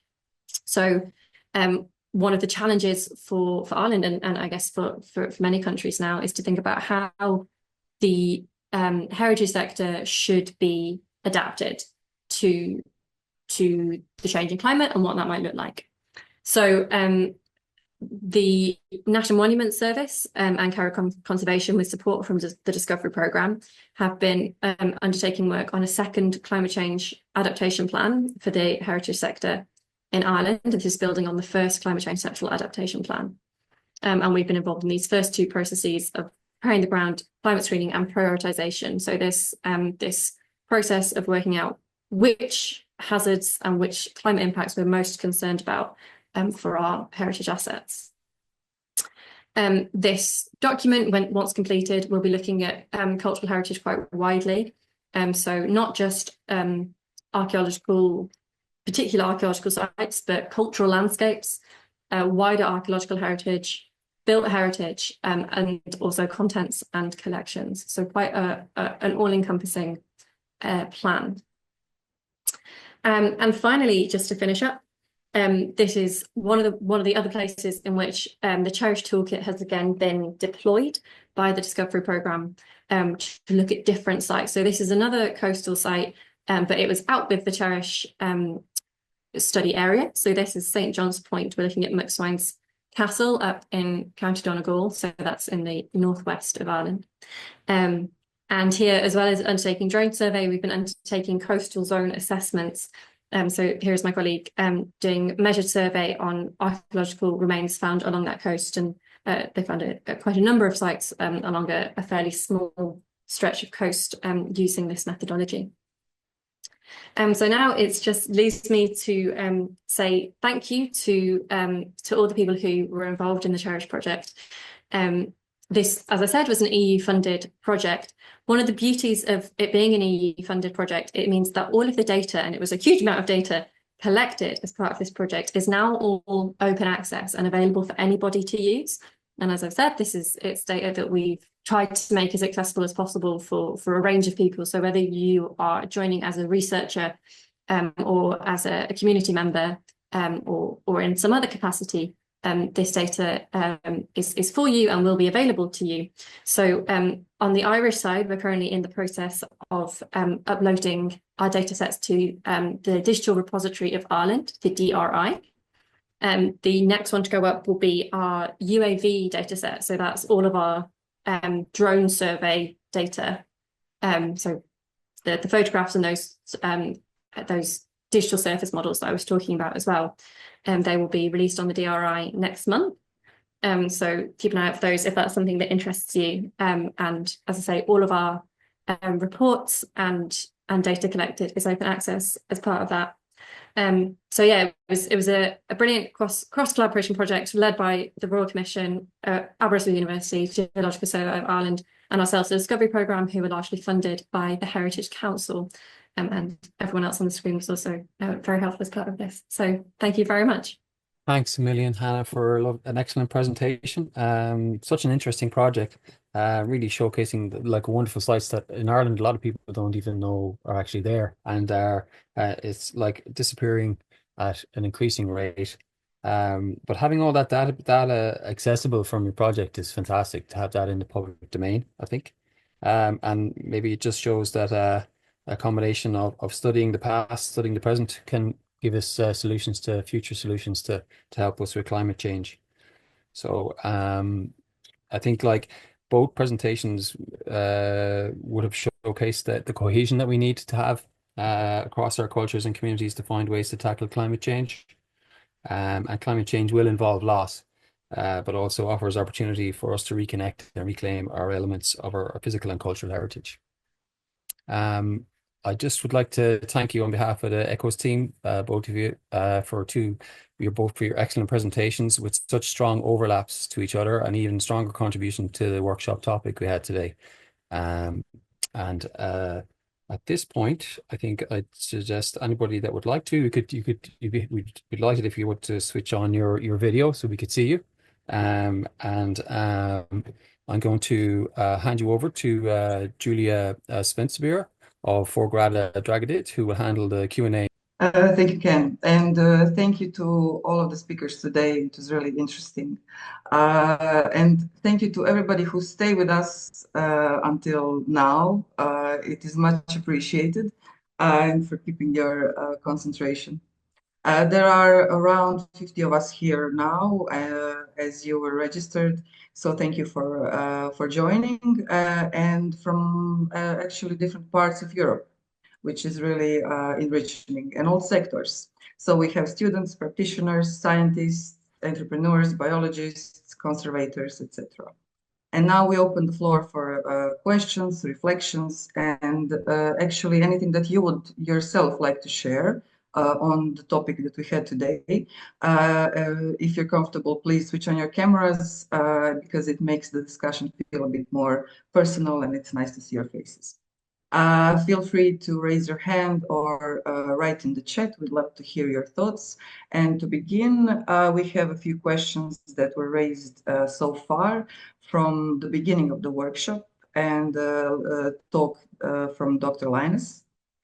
So John, here's a question for you, actually two questions. The first one is, what is meant by the impermeable core of dry stone wall, which is a pretty straightforward question to you to begin with, as we of course know that the dry stone wall is an object built from stones without the use of any mortar. And another question from me would be that you mentioned the Moran wall, which is pretty amazing, and I'm sure it's even more amazing in person to see. And you highlighted the substantial funds dedicated to the building and the restoration. What I want to know, and maybe that for our participants who might not be familiar with it, could you share the significance of this wall and how it is actually used? Why is it worth investing such resources, and what actually makes it so important in the long term? Thank you, John. The terms permeable and impermeable. Yes, dry stone walls are permeable, and as retaining walls are permeable as well. So you would hope that water would percolate through the ground and through the backfill and through the wall, and that would relieve the water pressure behind the wall. However, under certain circumstances, this doesn't happen. After a few years, what happens is the pathways become silted up. So with fines, what we would call fines, so water pressure can build up. The other thing that can happen, of course, is it can be operating in the winter when it's frozen. So the interstices can be full of ice.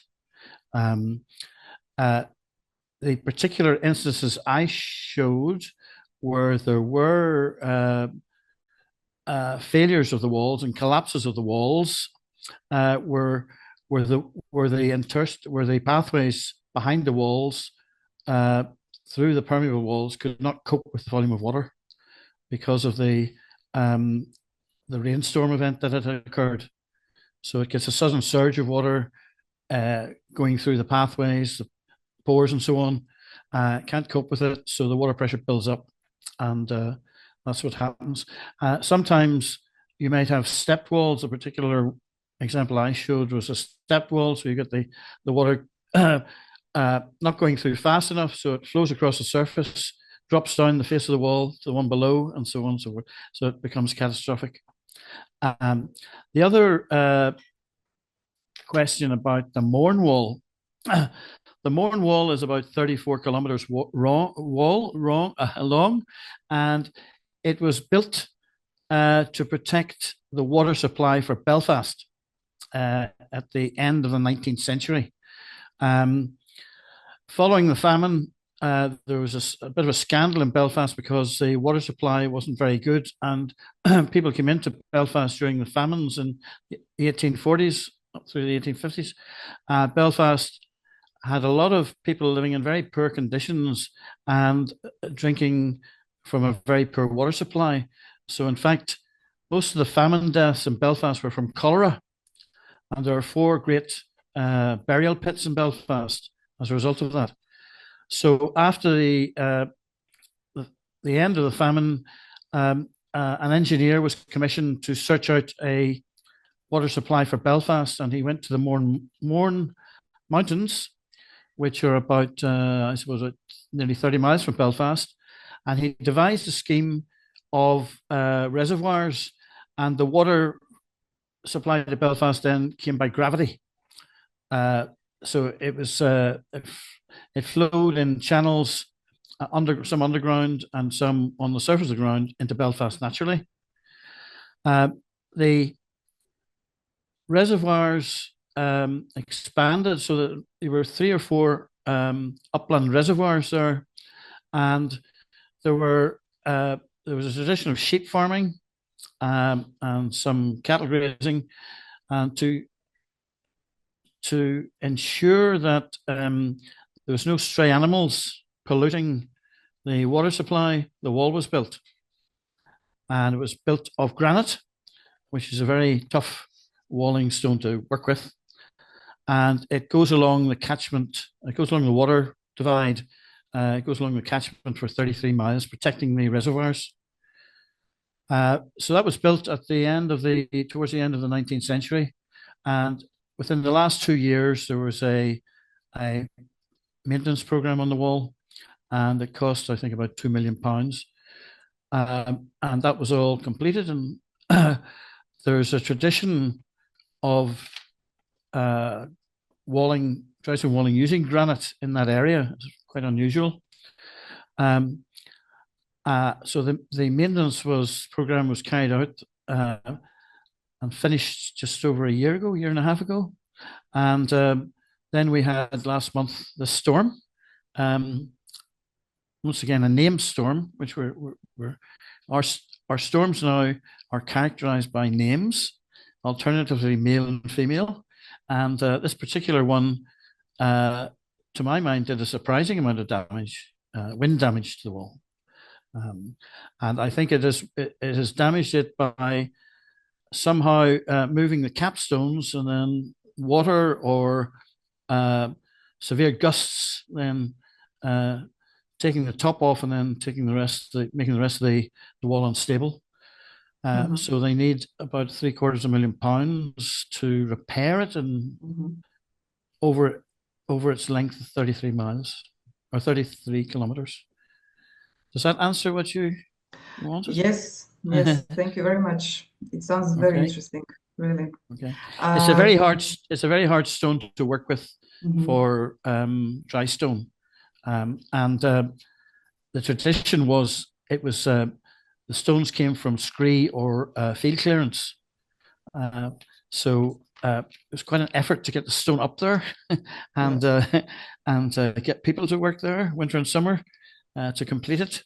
but it's there, and it's a very useful feature.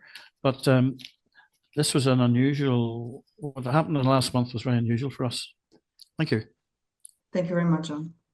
Yeah. Another question from the chat, I would say a difficult question for Ms. Garzillo, possibly, but we'll see. The question is, how can towns and cities become a part of the valuable initiative that you were talking about in your talk, if the inhabitants and those that are in power still don't really find it either socially acceptable or are completely unaware of the importance, even if it is essential for the community?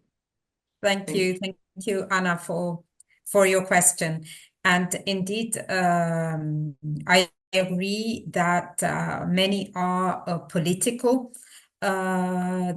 decisions. So sometimes this comes along with ambitious or aware policymakers. However, many of these projects we are working on are European projects, and particularly in the framework of Horizon or of LIFE or of Creative Europe, you can bring together research and other stakeholders that then can somehow increase and the awareness of the politicians or of the local communities.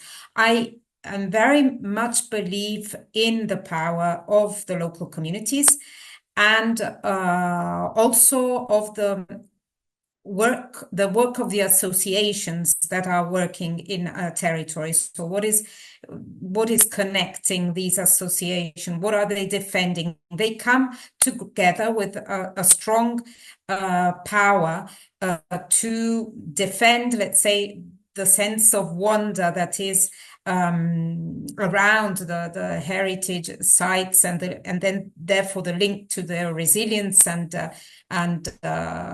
managing and their adaptation to risks. So it's this that needs to be nourished and educated.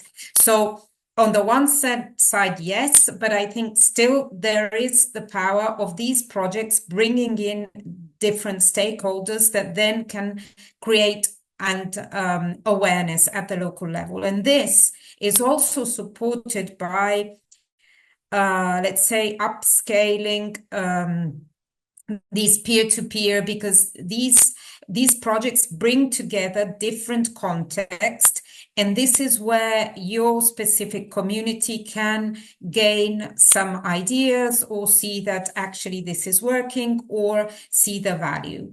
So these are my brief explanations, or I tried to respond, but perhaps this is a general question. So if there are any other inputs.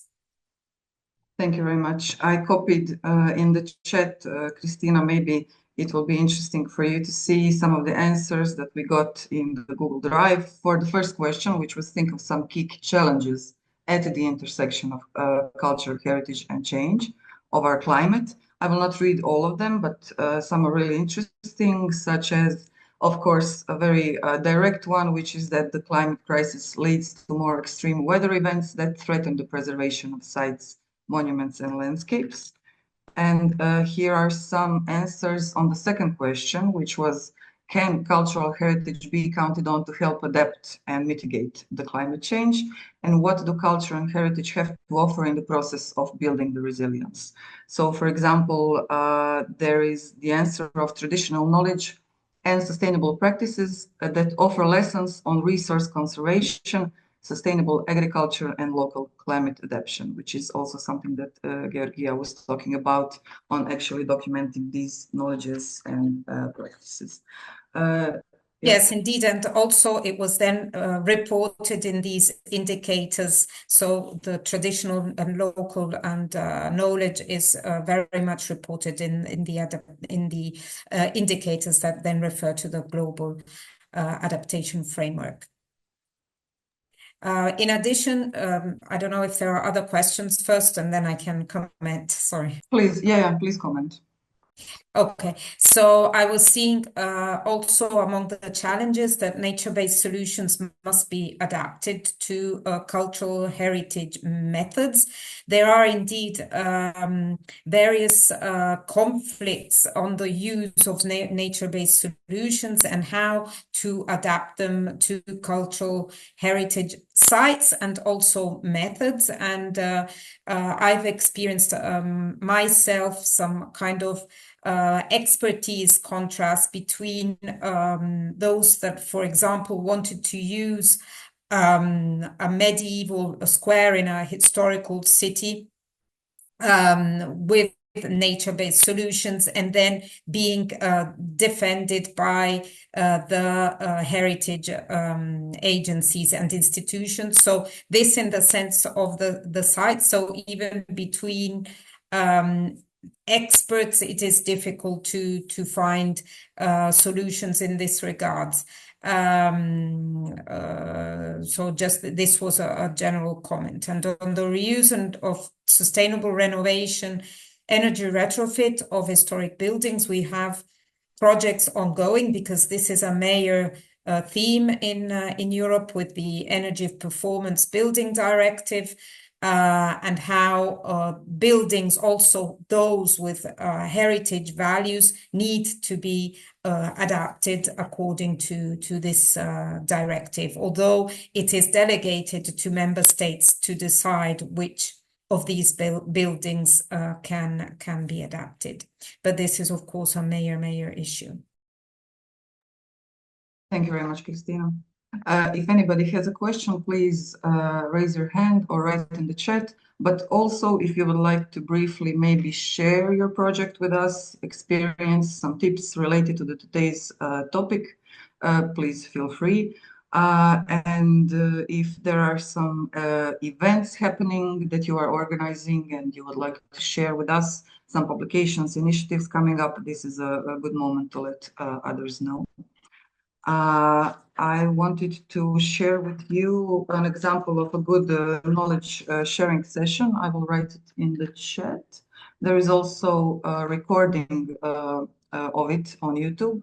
It was an online workshop in 2020 titled Significance of Cultural Heritage in Karst Landscape Management.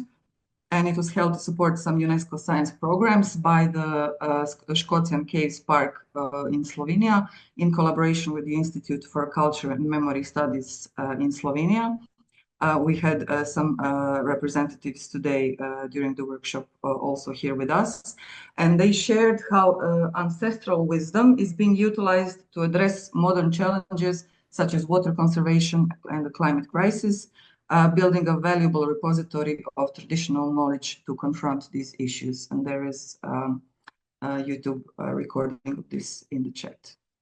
We had one more question for Dr. Leemhuis from Ηannah. She wants to know if you think there is a risk of dry stone walls being replaced with cement and other high carbon options if we lose the knowledge and skills to maintain these dry stone walls. This is perhaps better directed at Ken than me, but as an engineer, this crops up an awful lot, where perhaps say there's a highway development and retaining walls are required, and they put cladding, stone cladding on the retaining walls to make them look like a dry stone wall. Actually, they're not. And yes, when you do the sums, not only the cash sums, but the thermodynamic sums, dry stone walls are better. They're less, perhaps slower to build, but they will be there a long time, and their energy requirements are less. In fact, Ken will remember we did we took part in an experiment one time to build a part of a roundhouse, and in Dublin, and you're almost able to predict what the people had to eat every day to sustain themselves, to provide the energy to build. It requires 6 people eating so many meals a day, so many calories a day, and so on in that climate. So it was a very a very direct energy comparison and so on. So yes, the technology is adaptable, and it's not as fast. It's a slower technology, but it's certainly effective. You know, the dry stone walls have been around a long time. We have a very famous road called the Antrim Coast Road, which faces Scotland. It's 30 kilometers away across the Sea of Moyle. And this road was built to link previously isolated coastal communities around the Glens of Antrim. And there's a dry stone wall there that is 7 meters high. It's been there since 1840. So they're very robust, but they take longer to build, and because they're there a long time, they have to be maintained and so on. But it's a very robust technology, very robust. It's not that fast. Does that answer for Ηannah? Ηannah's happy. Thank you. I want to add also here a good study that we ran into. It was made by a French heritage network called Rampart. It was a white paper on acting for the climate and biodiversity on heritage sites. I will try to add here a PDF file of it. Cristina was talking about unsustainable tourism, which is a big challenge that we are all facing, I think. And I would say that some of the good examples of sustainable tourism, probably that we have all maybe either been a part of organizing or participating, would be the participation in some kind of heritage restoration volunteer camps and workshops. And they are here really professionals in, I would say, the French Rampart. They made this, I hope you can see it, the white paper on this topic. And if you have any upcoming camps or workshops that you would like to share, please drop some links in the chat. Also, if there are no more questions, I have one more for, well, I have to ask somebody to answer it, because if I don't, I will not get an answer. So I will ask Ms. Boyd to answer, please. I just wanted to say actually that a lot of us here are a part of a number, or have been a part of a number of different international collaborations and projects that are sometimes very beneficial to our work and to the topics that we are dealing with, sometimes not so much more.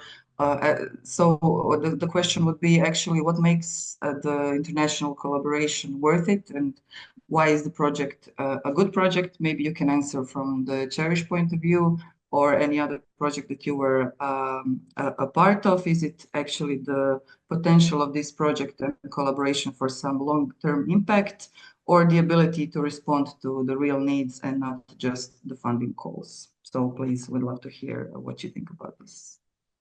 Yeah, that's a great question, and I think that point you made at the end there, responding to real problems, is key to it. I think there's a few things I want to say in answer to this. I think one is that we're very fortunate now with international collaboration that we can, as we're doing right now, do so much of it online. And I do think we need to be aware and cautious when we're doing international collaboration and weigh up the benefits of knowledge sharing with the carbon cost. And as we go into an increasingly volatile climate situation, we can see a thumbs up there from John. We do need to be aware of that. And I guess one thing in the CHERISH project, because Ireland and Wales are very close to each other and there are sea connections, we were able to do it on the ferry, which is maybe we'll be better than flying. But nonetheless, there are certainly times when we can justify travel, and we can learn so much from international collaboration. I think one thing that we're kind of seeing now is in Europe is learning from each other's knowledge and each other's indigenous knowledge. So we've got situations where in Ireland or Wales or Scotland, we're not used to seeing some of the summer temperatures that we're seeing. So we need to learn from cultures and people and experts who may be professional experts or maybe local experts who are much more used to those kind of climatic situations.